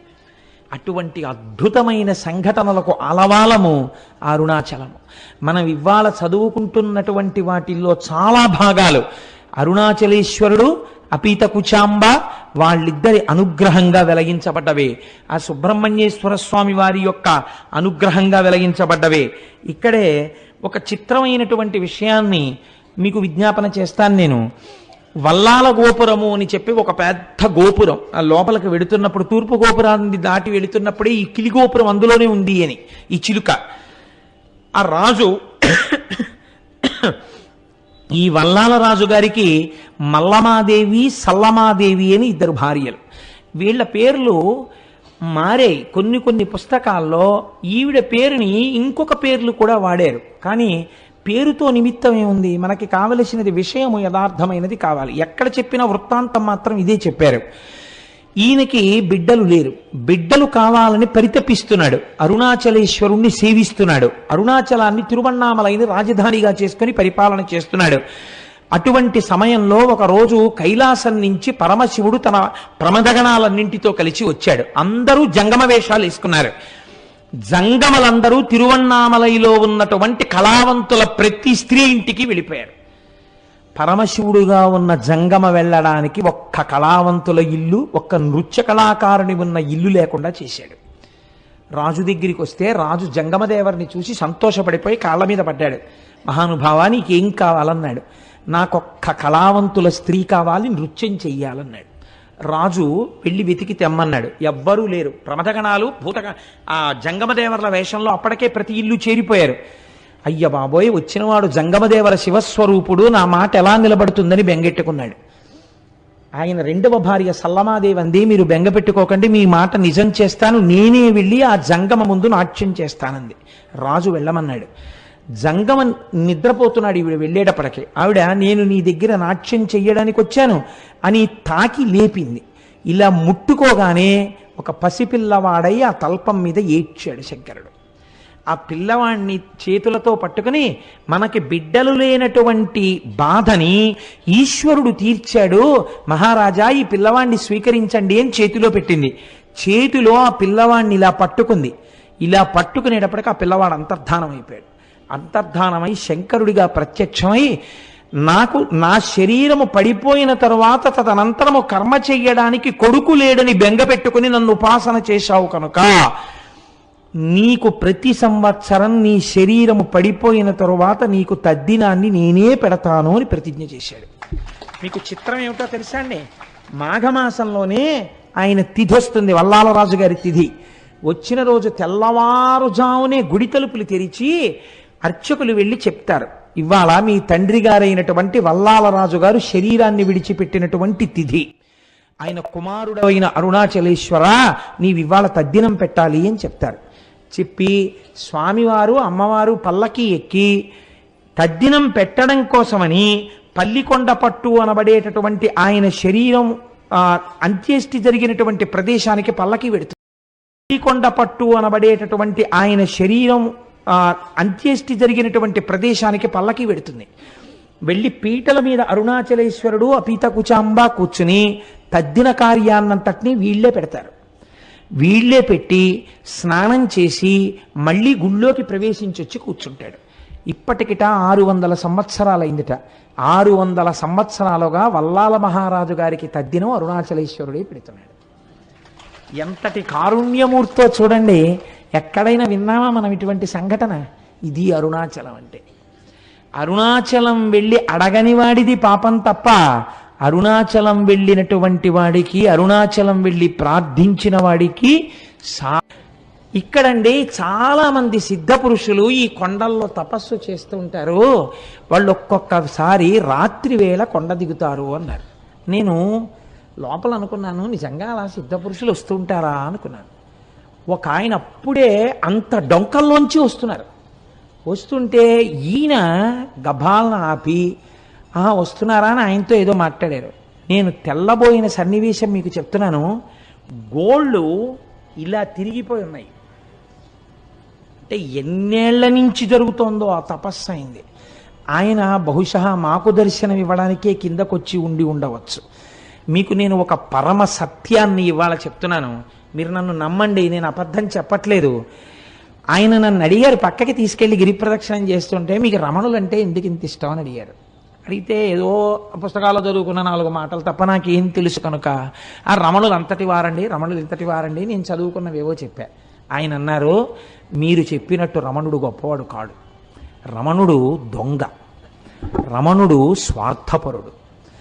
లేకపోతే రమణుడి కోసం కొన్ని వేల మంది వచ్చారు అరుణాచలం. ఎవరికి ఇచ్చాడు మోక్షం? వాళ్ళ అమ్మగారికి ఇచ్చాడు. వాళ్ళ అమ్మగారికి మోక్షం ఇవ్వడం గొప్ప, స్వార్థం కాదా అంటే నేనన్నాను, లేదండి ఆయనతో పాటే ఉన్న ఇంకొక ఆయనకు కూడా ఇవ్వబోయారు, ఆయన జీవుడేమో జారిపోయాడు ఇవ్వలేకపోయారు అన్నాను. అంటే ఆయన అన్నారు, అది కాదు, రమణులు వాళ్ళ తల్లి గారికి మోక్షం ఇవ్వడాన్ని మీరు సమర్థించడానికి మీకు ఏమన్నా ఆధారం ఉందా అన్నారు నా దగ్గర. ఏమిట్రా ఇంత భక్తితో మనం వస్తే ఈయన ఇంత గడ్డు ప్రశ్న వేశాడు, ఈ కోణంలో నేను అసలు ఎప్పుడూ ఆలోచన చేయలేదు, ఏంటి ఇలా అడిగారు చిత్రంగాను అని నేను చాలా ప్రయత్నం చేద్దాం అనుకున్నాను. కానీ నాకే నచ్చలేదు ఎలా సమర్థించాలో. అలా కాసేపు నడిచాం, ఒక 10 నిమిషాలు మౌనంగా. ఆయన అన్నారు, చూశారా మీకు దొరకలేదు కారణం, అమ్మకి ఎందుకు మోక్షం ఇచ్చారో మీకు తెలియలేదే అన్నారు. అంటే ఏవో మీరు చెప్తున్న కోణంలో మాత్రం నాకు తగిన సమాధానం దొరకట్లేదు అన్నాను. అంటూ నేను అన్నాను అలా ఆయనతో వెడుతూ, ఒకానొకప్పుడు 1950లో ఆయన శరీరం విడిచిపెట్టక ముందు ఇలా తిరుగుతున్నప్పుడు ఆయనతో పాటు వెళ్ళిన వాళ్ళు ధన్యులు. వాళ్ళు ఎంత గొప్పగా ఆయనతో పాటు కలిసి వెళ్ళుంటారో, ఆయన కొండ దిగుతున్నప్పుడు చూస్తూ ఉండుంటారో అన్నాను. అలా మీకు చూడాలనుందా అన్నారు ఆయన. ఇది రెండో ప్రశ్న. అంటే నాకు ఈ ప్రశ్నకి కించిత్ కోపం వచ్చింది. నేను అన్నాను, అలా చూడాలంటే జరుగుతుందా అండి, ఇప్పుడు కనపడతారా రమణులు, ఆ ప్రశ్న ఏమిటి అన్నాను. ఆయన నవ్వారు. అంతే, మా మధ్య అంతే సంభాషణ జరిగింది. మేము వెళ్ళిపోయి మర్నాడు నేను వచ్చేస్తున్నాను రమణాశ్రమం నుంచి, బయలుదేరిపోతున్నాను, చెన్నై వెళ్ళిపోవాలి, బస్సులు ఎక్కే హడావిడిలో ఉన్నాం. ఆయన మళ్ళీ ఠంగులు కనపడ్డారు. కనపడి ఓ చేతి సంచి ఒకటి ఇస్తూ ఉంటారు రమణాశ్రమంలో పుస్తకాలు కొనుక్కున్నప్పుడు. ఆయన ప్రత్యేకం ఓ పుస్తకం ఒక క్యాసెట్ తెచ్చి, ఇవి నేను మీకు బహూకరిస్తున్నాను కోటేశ్వరారు అని ఇచ్చారు. ఎంత ప్రేమమూర్తో. నేను ఆ తర్వాత వారిని చూడలేదు, రమణాశ్రమానికి వెళ్ళిన. ఆయన పేరు అవి ఇచ్చారు కూడా, కానీ మాకు కనపడలేదు. ఆ తర్వాత ఇన్ని మార్లు వెళ్ళాను, నాకు వారు కనపడలేదు. నేను ఇంటికి వచ్చి యథాలాపంగా పెట్లోంచి పుస్తకాలన్నీ కొనుక్కున్నవి తీసి అక్కడ పెట్టేసి వెళ్ళిపోబోతూ ఇలా గాలికి ఎగురుతుంటే ఒక పేజీ, ఆ పేజీ మీద చెయ్యేసి ఇలా చూశాను. రమణులు తల్లికే మోక్షం ఎందుకు ఇయ్యవలెను అని ఉంది దాని మీద. నేను తెల్లబోయి ఇదే కదా మన నేను అడిగారు అని చెప్పి నేను అది చదివాను. చదివితే రమణుల యొక్క తల్లి వృద్ధాప్యంలో ఆవిడ యొక్క కుమార్తె, అమ్మా నాతో చెన్నై వచ్చేయమ్మా, వీడి దగ్గరుంటే ఏం చూస్తాడు, నువ్వు నాతో వచ్చేస్తే ఇంకెంతో కాలం ఉండవు కదా, జాగ్రత్తగా చూస్తావంటే అమ్మగారు అన్నారు, మీతో వస్తే ఏం చేస్తారు? ఓ పరుపు మీద పడుకోబెడతారు, జాగ్రత్తగా చూస్తారు. నా ప్రాణోత్క్రమణం అయితే ఏం చేస్తారు? కొన్ని కోట్ల జన్మల నుంచి ఏం చేశారో అదే చేస్తారు. మీరు నన్ను తీసుకెళ్లి దహిస్తారు. వీడి దగ్గర ఉంటే ఏమవుతుంది? పోయే ప్రాణం ఎలాగో పోతుంది. వీడు జనన మరణములకు అతీతుడు, నా కొడుకు. వాడు జ్ఞాని కాబట్టి వాడు నేను చచ్చిపోయిన తర్వాత నా శరీరాన్ని తన 2 చేతులతో పైకెత్తుతాడు. మీ దగ్గర ఉంటే వాడు ఎత్తాడు, వాడు రాడు తిరువణ్ణామలై వదిలి. వాడు పైకెత్తి వాడు కాల్చడు. ఈ శరీరాన్ని పట్టుకెళ్ళి పక్షులు తింటాయని రక్కసిముళ్ళని ఇంతంతుంటాయి అరుణాచలం కొండ మీద, రక్కసిముళ్ళ పొదలలోకి విసిరేస్తాడు. వాడి చేతులతో పట్టి పైకెత్తాడు కాబట్టి నాకు మళ్ళీ ఇంకొకసారి పడిపోవలసిన అవసరం లేని స్థితిని కలుగుతుంది, కాబట్టి వీడి దగ్గర పోతానన్నారు. ఈ మాట తల్లి అన్నందుకు కొన్ని కోట్ల జన్మలు అనుభవించవలసిన పాపపుణ్యములను ఆఖరి రోజున తీసేసి మోక్షం ఇచ్చేశారు. ఇందుకు ఇచ్చారు మోక్షం తప్ప స్వార్థంతో ఇయ్యలేదు అని రాసుంది. అమ్మ బాబోయ్, ఆనాడు అడిగిన ప్రశ్నకి ఆయన ఇచ్చిన పుస్తకంలో ఎగిరిన పేజీలో జవాబుంది అని నేను తెల్లబోయాను. నిజంగా క్యాసెట్ పెట్టాను. ఆ క్యాసెట్ ఏమిటో తెలుసా అండి?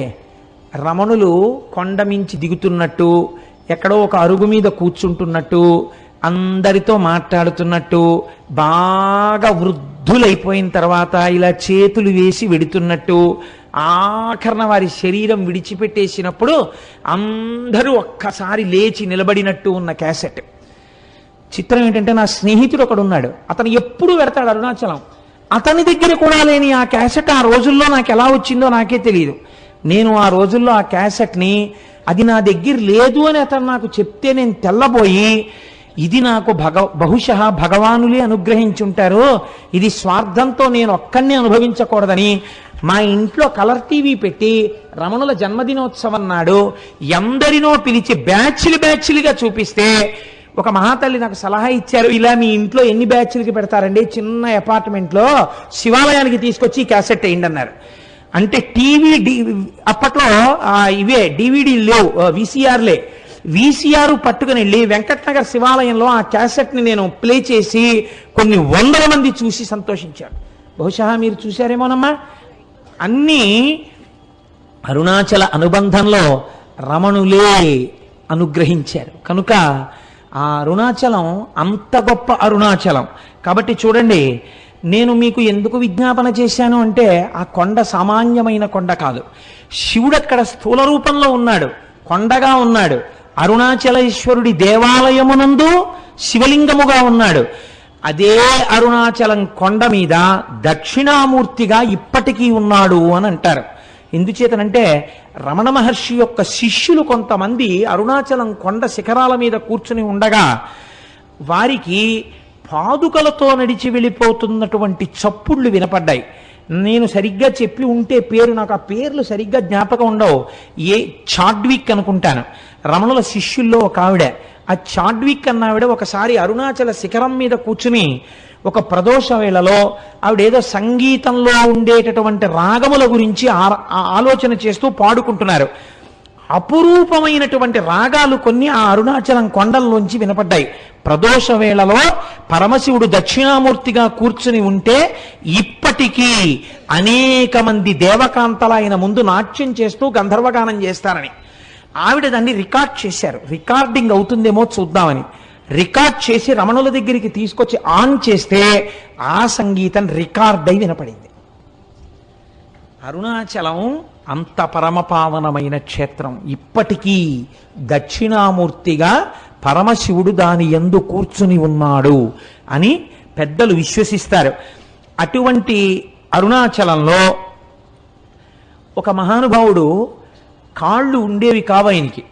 ఆయన అరుణగిరికి ప్రదక్షిణం చేద్దామని కేవలం పిరుదుల మీద డేకుతూ వెడుతున్నాడు. వెడుతుంటే చచ్చు పడిపోయినటువంటి కాళ్ళు తిరిగి సత్తువని పొంది ఆయనకి కాళ్ళు వచ్చాయి. అరుణాచల ప్రదక్షిణం, అరుణగిరి ప్రదక్షిణం అంత గొప్పది. అలాగే ఒకానొకప్పుడు ఒక సంపన్నురాలు తిరువణ్ణామలై రైల్వే స్టేషన్లో దిగి ఒక పెళ్లికి వెళ్ళడం కోసమని తిరువణ్ణామలై వచ్చి ఒక జట్కా మాట్లాడుకుని వెడుతుంటే ఆ జట్కా వాడు ఆ కొండలలోకి అరణ్యంలోకి తీసుకుపోతున్నాడు. ఆవిడ ఇదేమిటి ఇలా తీసుకెడుతున్నావు అంటే నోరు విప్పితే చంపేస్తానన్నాడు. భగవానుడు ఇక్కడే కొండ రూపంలో ఉన్నాడు, నన్ను రక్షిస్తాడని ఆవిడ జట్కాలో కూర్చుని అరుణాచల శివ, అరుణాచల శివ, అరుణాచల శివ అని 3 మాటలు అన్నారు.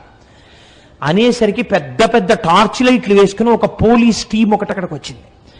వచ్చి వెంటనే ఈ దొంగని పట్టుకుని దేహశుద్ధి చేసి ఆవిడ్ని కారు ఎక్కించుకుని పెళ్లి జరగవలసిన కళ్యాణ మంటపం దగ్గరికి తీసుకెళ్లి ఆవిడ్ని విడిచిపెట్టారు. ఆవిడ మహాసంపన్నురాలు, చదువుకున్నది. నన్ను ఇంత రక్షించారు కనుక మీ నెంబర్స్ ఇవ్వండి, మీ బ్యాడ్జ్ నెంబర్స్, రేపు మీ పోలీస్ స్టేషన్లో నేను కొంత అమౌంట్ ఇచ్చి మీకు క్యాష్ అవార్డు ఇమ్మని వచ్చి నేను మీకు బహూకరిస్తానని చెప్పి ఆవిడ నెంబర్స్ తీసుకున్నారు. తీసుకున్న రాత్రి పెళ్లికి అటెండ్ అయ్యి మర్నాడు తన బంధువులతో కలిసి పోలీస్ స్టేషన్కి వెళ్ళి నిన్న రాత్రి నన్ను కొంతమంది పోలీసులు రక్షించారు, వాళ్ళ నెంబర్లు ఇవి, వాళ్ళకి క్యాష్ అవార్డు ఇవ్వండి అని చెప్పి ఆవిడ ఇస్తే, తమిళనాడు పోలీసు సర్వీస్లో ఈ నెంబర్లు ఉన్న పోలీసులు లేరమ్మా, ఈ నెంబర్లు లేవని చెప్పారు. పరమశివుడే ఆ రూపంతో వచ్చి ఆవిడ్ని రక్షించాడు ఆ రోజున. అలాగే ఎంతమందికో మహానుభావుడు ఒకానొక సమయంలో ఒక ఆంగ్లేయుడు, ఆయన బూటు లేకపోతే అడుగు తీసి అడుగు వెయ్యలేడు. అటువంటి వాడు బూట్లతో ప్రదక్షిణం చేద్దామని వెడుతుంటే బూటు చిరిగిపోయింది. కటిక చీకటి, బూటు కుట్టేవాడు లేడు. కుట్టేవాడు లేక నేను ఎలా రక్షింపబడతానని భగవాన్ రమణులు చెప్తుంటారు. అరుణాచల ఈశ్వరుడే కాపాడుతుంటాడని అరుణాచల శివ, అరుణాచల శివ, అరుణాచల శివ అంటూ నించున్నారు. ఎక్కడి నుంచి వచ్చాడో అంతలో చెప్పులు కుట్టేవాడు వచ్చి, అయ్యా మీ బూటు కుట్టనా అండి అని కుట్టేసి ఆయన అలా ఉండిపోయాడు. అంతే, ఆ అరణ్యంలోంచి అరుణాచలంలోకి వెళ్ళిపోయాడు. ఆయన బూట్లు కుట్టి వెళ్ళాడు, ఆ బూట్లతో ఆయన గిరి ప్రదక్షిణం చేశాడు. ఇలా ఎంతమందో ఎన్ని రకాలుగానో ఆ అరుణాచల గిరి ప్రదక్షిణంలో అనుభూతులను పొందారు. నేనైతే మీకు ఒకటి మనవి చేస్తాను. ఇప్పటికీ అరుణాచలంలో మనకు ఒక ఆశ్చర్యమైన సంఘటన కనపడుతుంది. మీకు ఏ దేవాలయంలో ఎవ్వరూ కూడా 5 పైసలు వెయ్యండి అని అడగారు. నాకు ఇప్పటికీ చాలా ఆశ్చర్యంగా ఉంటుంది. 150 మంది వెళ్ళామనుకోండి, సాధారణంగా వాళ్ళు ఏమనుకుంటారు, 150 మంది వచ్చారు మీ గోత్రనామాలు చెప్పండి అనాలి. వాళ్ళు అనరు. వాళ్ళు మీరు పళ్ళెల్లో ఏం వేస్తారని అడగారు. వాళ్ళందరికీ చేతిలో చిటికిడి చిటికిడి చిటికిడి చిటికిడి విభూతి పెట్టేస్తారు. నమస్కారం పెట్టుకుని వెళ్ళిపోతుంటే ఇదేంటి వీళ్ళు అసాధ్యం కోలా ఇంతమంది వచ్చారో రూపాయి లేదని వాళ్ళు అనరు. అర్ధరాత్రి 1 గంటకి 2 గంటలకి ఒకే ఒక విదేశీ వనిత వర్షం పడుతూ ఉంటే అరుణాచలానికి గిరి ప్రదక్షిణం చేస్తూ వెళ్ళిపోతూ ఉంటుంది. ఎవరండి? హిందూ మతస్థులు కారు, విదేశాల నుంచి వచ్చినటువంటి ఎందరో వనితలు, నిండు యవ్వనంలో ఉన్న వాళ్ళు వర్షధారలలో తడిసిపోయిన బట్టలతో ఒక్కరే గిరి ప్రదక్షిణం చేస్తుంటారు. వాళ్ళని చెనకిన వారు కానీ, వాళ్ళ వెనక పడ్డవారు కానీ, వాళ్ళతో పరిహాసమాడిన వాళ్ళు కానీ మీకు గిరి ప్రదక్షిణంలో కనపడరు. నేను ఒకసారి చూసి తెల్లబోయాను. మీకు ఒక విచిత్రమైన విషయం చెప్పనండి. ఆ పిల్లవాడి తల్లిదండ్రులు కానీ వాళ్ళెవరూ నాకు ఇప్పుడు జ్ఞాపకంలో లేరు. నాకు ఒక 2 సంవత్సరాల క్రితం ఆ కుటుంబం వాళ్ళు నా దగ్గరికి తరచూ వస్తుండేవారు. నేను ఉపన్యాసాలు కాకినాడలో చెప్తుంటుంటే ఇంజనీరింగ్ చదువుకుంటున్న పిల్లవాడు అతను, అప్పుడు 2nd ఇయర్ చదువుతుండేవాడు. నేను తరచూ చంద్రశేఖర పరమాచార్య స్వామి వారి గురించి చెప్తుంటే అతను నా దగ్గరికి వచ్చి అడిగాడు, నేను మీ ఉపన్యాసాలు విని కించిత్ ప్రేరణ పొందానండి, నేను మీకు చంద్రశేఖర పరమాచార్య స్వామి వారిని గీసి ఇవ్వాలనుకుంటున్నాను, ఎటువంటి చంద్రశేఖరులు మీకు కావాలని అడిగాడు. నేను ఆ పిల్లవాడు అడిగినటువంటి ప్రశ్నా విధానానికి ఆశ్చర్యపోయాను. అంటే నేను ఎలాంటి చంద్రశేఖర పరమాచార్య స్వామిని వారిని కోరితే అలాంటి పరమాచార్యుల వారిని గీయగలవా అన్నాను. గీస్తాను అన్నాడు. నేను తెల్లబోయాను. పరమాచార్యుల వారి ఆచమనం చేసే విధానం చాలా ఆశ్చర్యంగా ఉంటుంది. రెండు మోకాళ్ళు ఇలా పెట్టి, రెండు మోచేతులు మోకాళ్ళ మధ్యలో పెట్టి కమండలం కింద పెట్టి ఆచమనం చేస్తారు. ఏది అలాంటి బొమ్మ గీయన్నాను. మీరు నమ్ముతారా? అతను ఒక వైట్ కార్డు బోర్డు మీద పెన్సిల్తో చక్ చక్ చక్ చక్ చక్ చక్ గీసేశాడు. అది గీసేసి నాకు బహూకరించాడు పేరు రాసి. నేను తెల్లబోయి అది ఫోటో కట్టించుకుని ఇంట్లో పెట్టుకుంటే ఇప్పుడు సుబ్రహ్మణ్యోత్సవాలకి రాబోతున్నటువంటి స్వరూపానందేంద్ర సరస్వతి స్వామి వారు భిక్షకి మా ఇంటికి వచ్చారు. ఆయన వస్తూనే తిన్నగా ఫోటో దగ్గరికి వెళ్ళిది ఎక్కడిది నీకని అడిగారు. అడిగితే నాకు ఒక ఇంజనీరింగ్ స్టూడెంట్ గీశాడండి అన్నాను. నువ్వు ఏం అనుకోకపోతే ఇది నాకు ఇచ్చేయగలవా అని అడిగారు. తప్పకుండా తీసుకోండి స్వామి అన్నాను. ఆయన వెంటనే తీసుకుని కళ్ళకద్దుకుని తన పరివారానికి ఇచ్చి ఇది మన పీఠానికి చేర్చండి అని ఇచ్చారు. ఆ పిల్లవాడు అరుణాచలం వెళ్ళి నాకు ఫోన్ చేశాడు. నేను అరుణాచలం వచ్చానండి గిరి ప్రదక్షిణం చేయడానికి కోటేశ్వరారు, ప్రారంభం చేస్తున్నానండి అని. ఆ తర్వాత ఒక 4 రోజులు పోయిన తర్వాత నా దగ్గరికి ప్రసాదం పట్టుకుని వచ్చాడు. అతను ఎప్పుడు వెళ్ళాడు గిరి ప్రదక్షిణానికి? మంచి రోహిణీ కార్తెలో వెళ్ళాడు. వెళ్ళి తెలియక చిన్నపిల్లవాడు కదా, విని విని విని విని ఉన్నాడు. ఆ భక్తి పెంచేసుకున్నాడు. ఉదయం 8 గంటలకు బయలుదేరాడు. ఆది అన్నామలై దేవాలయం దగ్గరికి వెళ్ళేటప్పటికి 11 అయింది. అరికాళ్ళన్నీ బొబ్బలెక్కిపోయాయి. ఇంకా కాలు ఇలా పడలేదు. అయ్యయ్యో, నేను ఇంత పూనికతో వచ్చాను, నేను ప్రదక్షిణం చెయ్యలేనా అని ఒక చెట్టు కింద కూర్చుని ఏడ్చేట. ఆ ఏడవడమే క్షణం ఆకాశం అంతా మేఘాలు పట్టి వర్షం ధారల కింద పడిపోయి చల్లబడిపోతే అతను గిరి ప్రదక్షిణం చేసి నాకు అరుణాచలం నుంచే ఫోన్ చేశాడు. నేను ఇటువంటి అనుభూతిని పొందాను కోటేశ్వరారు, ప్రసాదం పట్టుకుని మీ ఇంటికి వస్తున్నానని నాకు పట్టుకొచ్చి ప్రసాదం ఇచ్చాడు. తరచూ నా దగ్గరికి వస్తుండేవాడు ఆ కుర్రవాడు. తర్వాత ఉద్యోగం వచ్చినప్పుడో ఎప్పుడో కూడా నా దగ్గరికి వచ్చాడు. నా దగ్గరికి నేను కొంచెం వచ్చేవాళ్ళని ఎందుకు అనాలి, నాకే జ్ఞాపక శక్తి తక్కువ, గుర్తుండదు. ఇప్పుడు పాపం ఎక్కడికి వెళ్తున్నానని చెప్పాడో, ఎక్కడ ఉద్యోగానికి వెళ్ళాడో.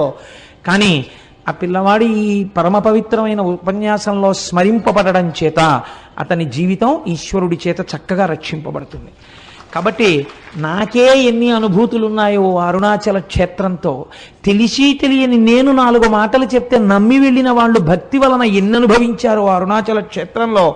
కాబట్టి ఆ అరుణాచలం కొండయందు నమ్మకం పెట్టుకొని ఆ అరుణాచలం వెళ్ళి మీరు ఆ కొండల కింద చూస్తుంటే ఎన్ని తీర్థాలు కనపడతాయో, ఎన్ని చెరువులు కనపడతాయో. చిత్రం ఏమిటో తెలుసా అండి?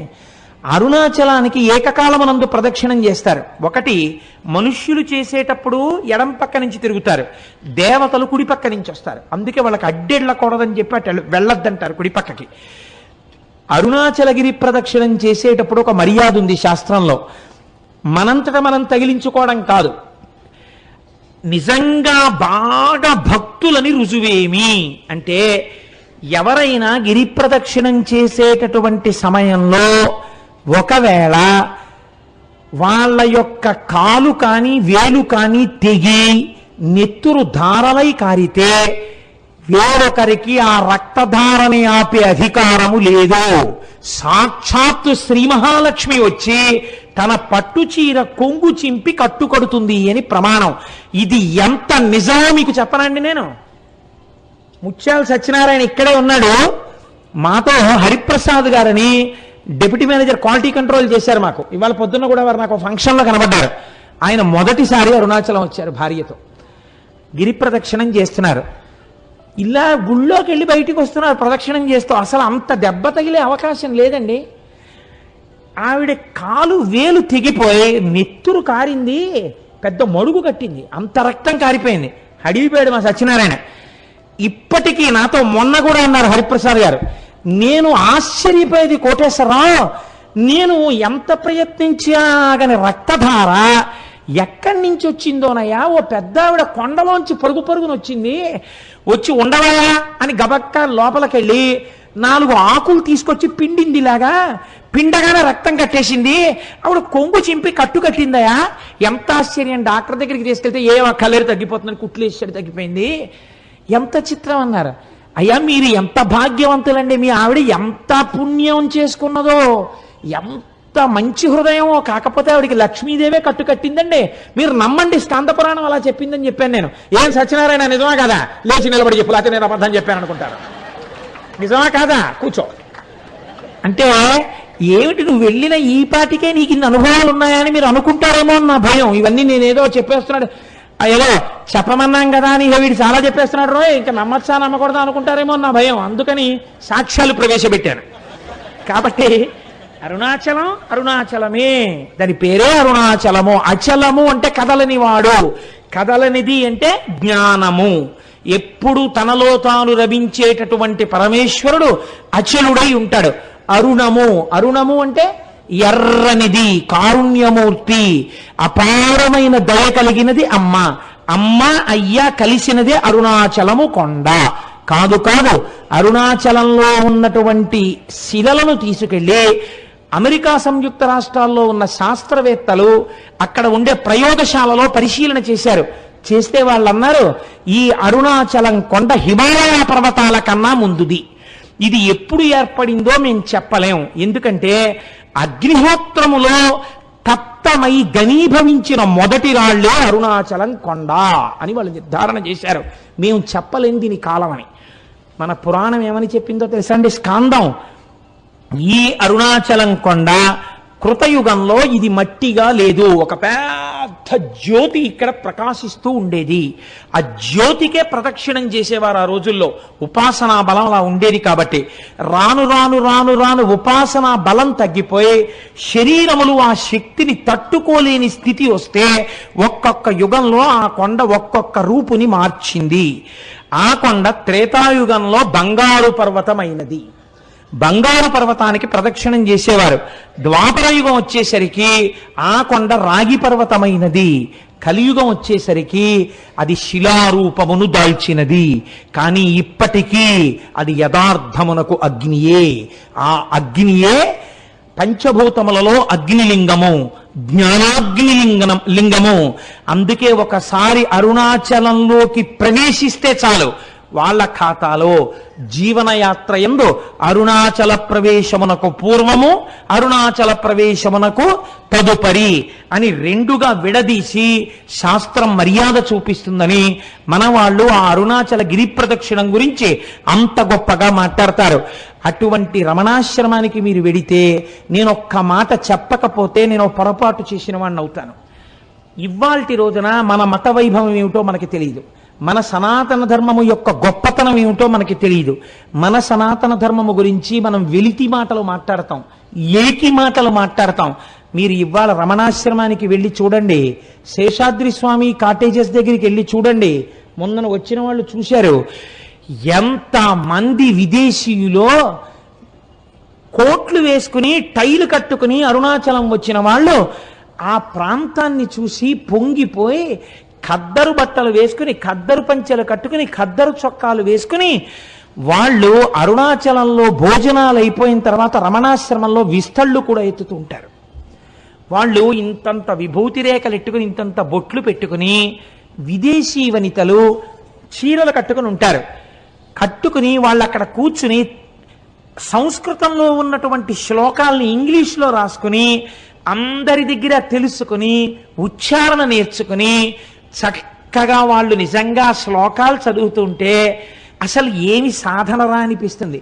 మీకు నేను ఒక సంఘటన చెప్తాను. నేను ఒకసారి అరుణాచలం వెళ్ళినప్పుడు బాగా తెల్లవారుజామున కొండల మీదకెడితే బాగా తపస్సులో కొన్ని సంవత్సరాల నుంచి ఉన్నటువంటి వాళ్ళ గుహల దగ్గర పాలు పిట్టొచ్చే వాళ్ళు కనపడతారు అని చెప్పారు. అప్పట్లో నేను మా పినమామ గారితో ఎక్కువ వెడుతుండేవాడిని. ఆయన్ని తీసుకుని కొండ మీదకి వెళ్ళాను. అయితే ఇంకా చీకటి విడవలేదు. అప్పటికే ఒక ఫారినరు, ఒక ఫారిన్ లేడీ, దేవర్ యంగ్ కపుల్, వాళ్ళిద్దరు దిగొస్తున్నారు. దిగొస్తుంటే మా పినమామ గారికి గబగబా వెళ్ళి, కొంచెం దూకుడు మనస్తత్వం ఉన్నవారు, సంతోషం ఎక్కువ ఉన్నవారు, ఆ వాళ్ళ దగ్గరికి వెళ్ళి వాళ్ళని సంతోషంగా మీరు ఎక్కడికి వెళ్ళి వస్తున్నారు అని అడిగారు. అడిగితే ఆవిడంది, ఇక్కడ నేను బాగా దూరంగా కనపడేటటువంటి ఆ గుహలో ఒక యోగి తపస్సు చేస్తున్నాడు, కేవలముగా అస్థిపంజరం ఎలా ఉంటుందో అంత శుష్కించిపోయాడు. కన్నంలోంచి మాత్రమే చూడమని పాలాయన చెప్పాడు నాకు. నేను కన్నంలోంచి చూశాను, కానీ నాకు ఆయన శరీరంలోంచి కొన్ని వేల వోల్ట్ల బల్బు వెలుగుతున్నట్లు కాంతితో నాకు దర్శనమైంది. ఇతను అక్కడ పాల కుండ ఒకటి పెట్టి వస్తుంటాడు ఒక పిడతతోటి. మరునాడు వెళ్ళేటప్పటికి తాగి ఖాళీ పిడత ఉంటుంది, తాగకపోతే ఇంకొక పాల పిడత పెట్టి వచ్చేస్తుంటాడు. అటువంటి తపశ్శక్తితో ఉన్న మహాపురుషుణ్ణి చూశాను అంది ఆవిడ. అంటే మా పినమామ గారు ఆవిడికి వెరీ గ్లాడ్ మా దేశం వచ్చి మీరు ఇటువంటి చూశారు అని ఇలా షేక్ హ్యాండ్ ఇచ్చారు. అంటే ఆవిడ షేక్ హ్యాండ్ ఇవ్వకుండా ఇలా నమస్కారం చేసింది. You are really great that you have born in a country like India. You are saying that you are staying in Kakinada. By undertaking one night's journey, you are capable of coming to Tiruvannamalai and see such holy men. But we are cursed. We are staying in a remote place like America, where we cannot see such holy men. I prostrate before you. I don't want to shake my hand with you. You people belonging to Sanatana Dharma, you people belonging to Hindu religion are really great by virtue of your birth itself. We prostrate before you. అన్న దంపతులు ఇద్దరు సాష్టాంగ నమస్కారం చేశారు. కేవలం సనాతన ధర్మంలో మనం పుట్టినందుకు, పుట్టలేకపోయామని ఏడ్చి వాళ్ళు సాష్టాంగ నమస్కారం చేశారు. ఇటువంటి అమృత భాండం, ఇటువంటి ఐశ్వర్యవంతమైన ఇంట పుట్టి అడుక్కు తిన్నవాడు ఎంతటి అయోగ్యుడో, ఇటువంటి సనాతన ధర్మంలో పుట్టి దీని మీద విలితి ప్రసంగాలు చేసేవాళ్ళు అంతటి అవివేకులు. అంతటి గొప్ప అరుణాచలం. ఒక్కసారి ఆ నామాన్ని స్మరిస్తే చాలు, ఒకసారి గిరి ప్రదక్షిణం చేస్తే చాలు, ఒక్కసారి ఆ రమణుల ఆశ్రమంలోకి వెడితే చాలు, అరుణాచలేశ్వర దర్శనం చేస్తే చాలు. నిజానికి ఈ అరుణాచలం గురించి నాకు ఒక 10 రోజుల ప్రసంగం చెయ్యాలనుంది. కానీ శివమహాపురాణం టాపిక్ అయినప్పుడు అంతా నేను వెళ్ళకూడదని ఇవాళ త్రయోదశి తిథి నాడి ప్రదోష వేళ అరుణాచలం గురించి మాట్లాడాలి అని ఇవాళ అరుణాచలం గురించి మాట్లాడాను. రేపటి రోజున భగవాన్ రమణుల గురించి మాట్లాడతాను. ఇవాళ మనం ఇంత చక్కటి విషయాన్ని విని ఉన్నాం కాబట్టి మన అందరికీ ఆ ఈశ్వరానుగ్రహము కలుగుట కొరకై నేనంటాను, మీరనండి. ఒక్క 3 మార్లు ఆ నామం చెప్పి మనం బయలుదేరదాం. అరుణాచల శివ, అరుణాచల శివ, అరుణాచల శివ, అరుణ శివ.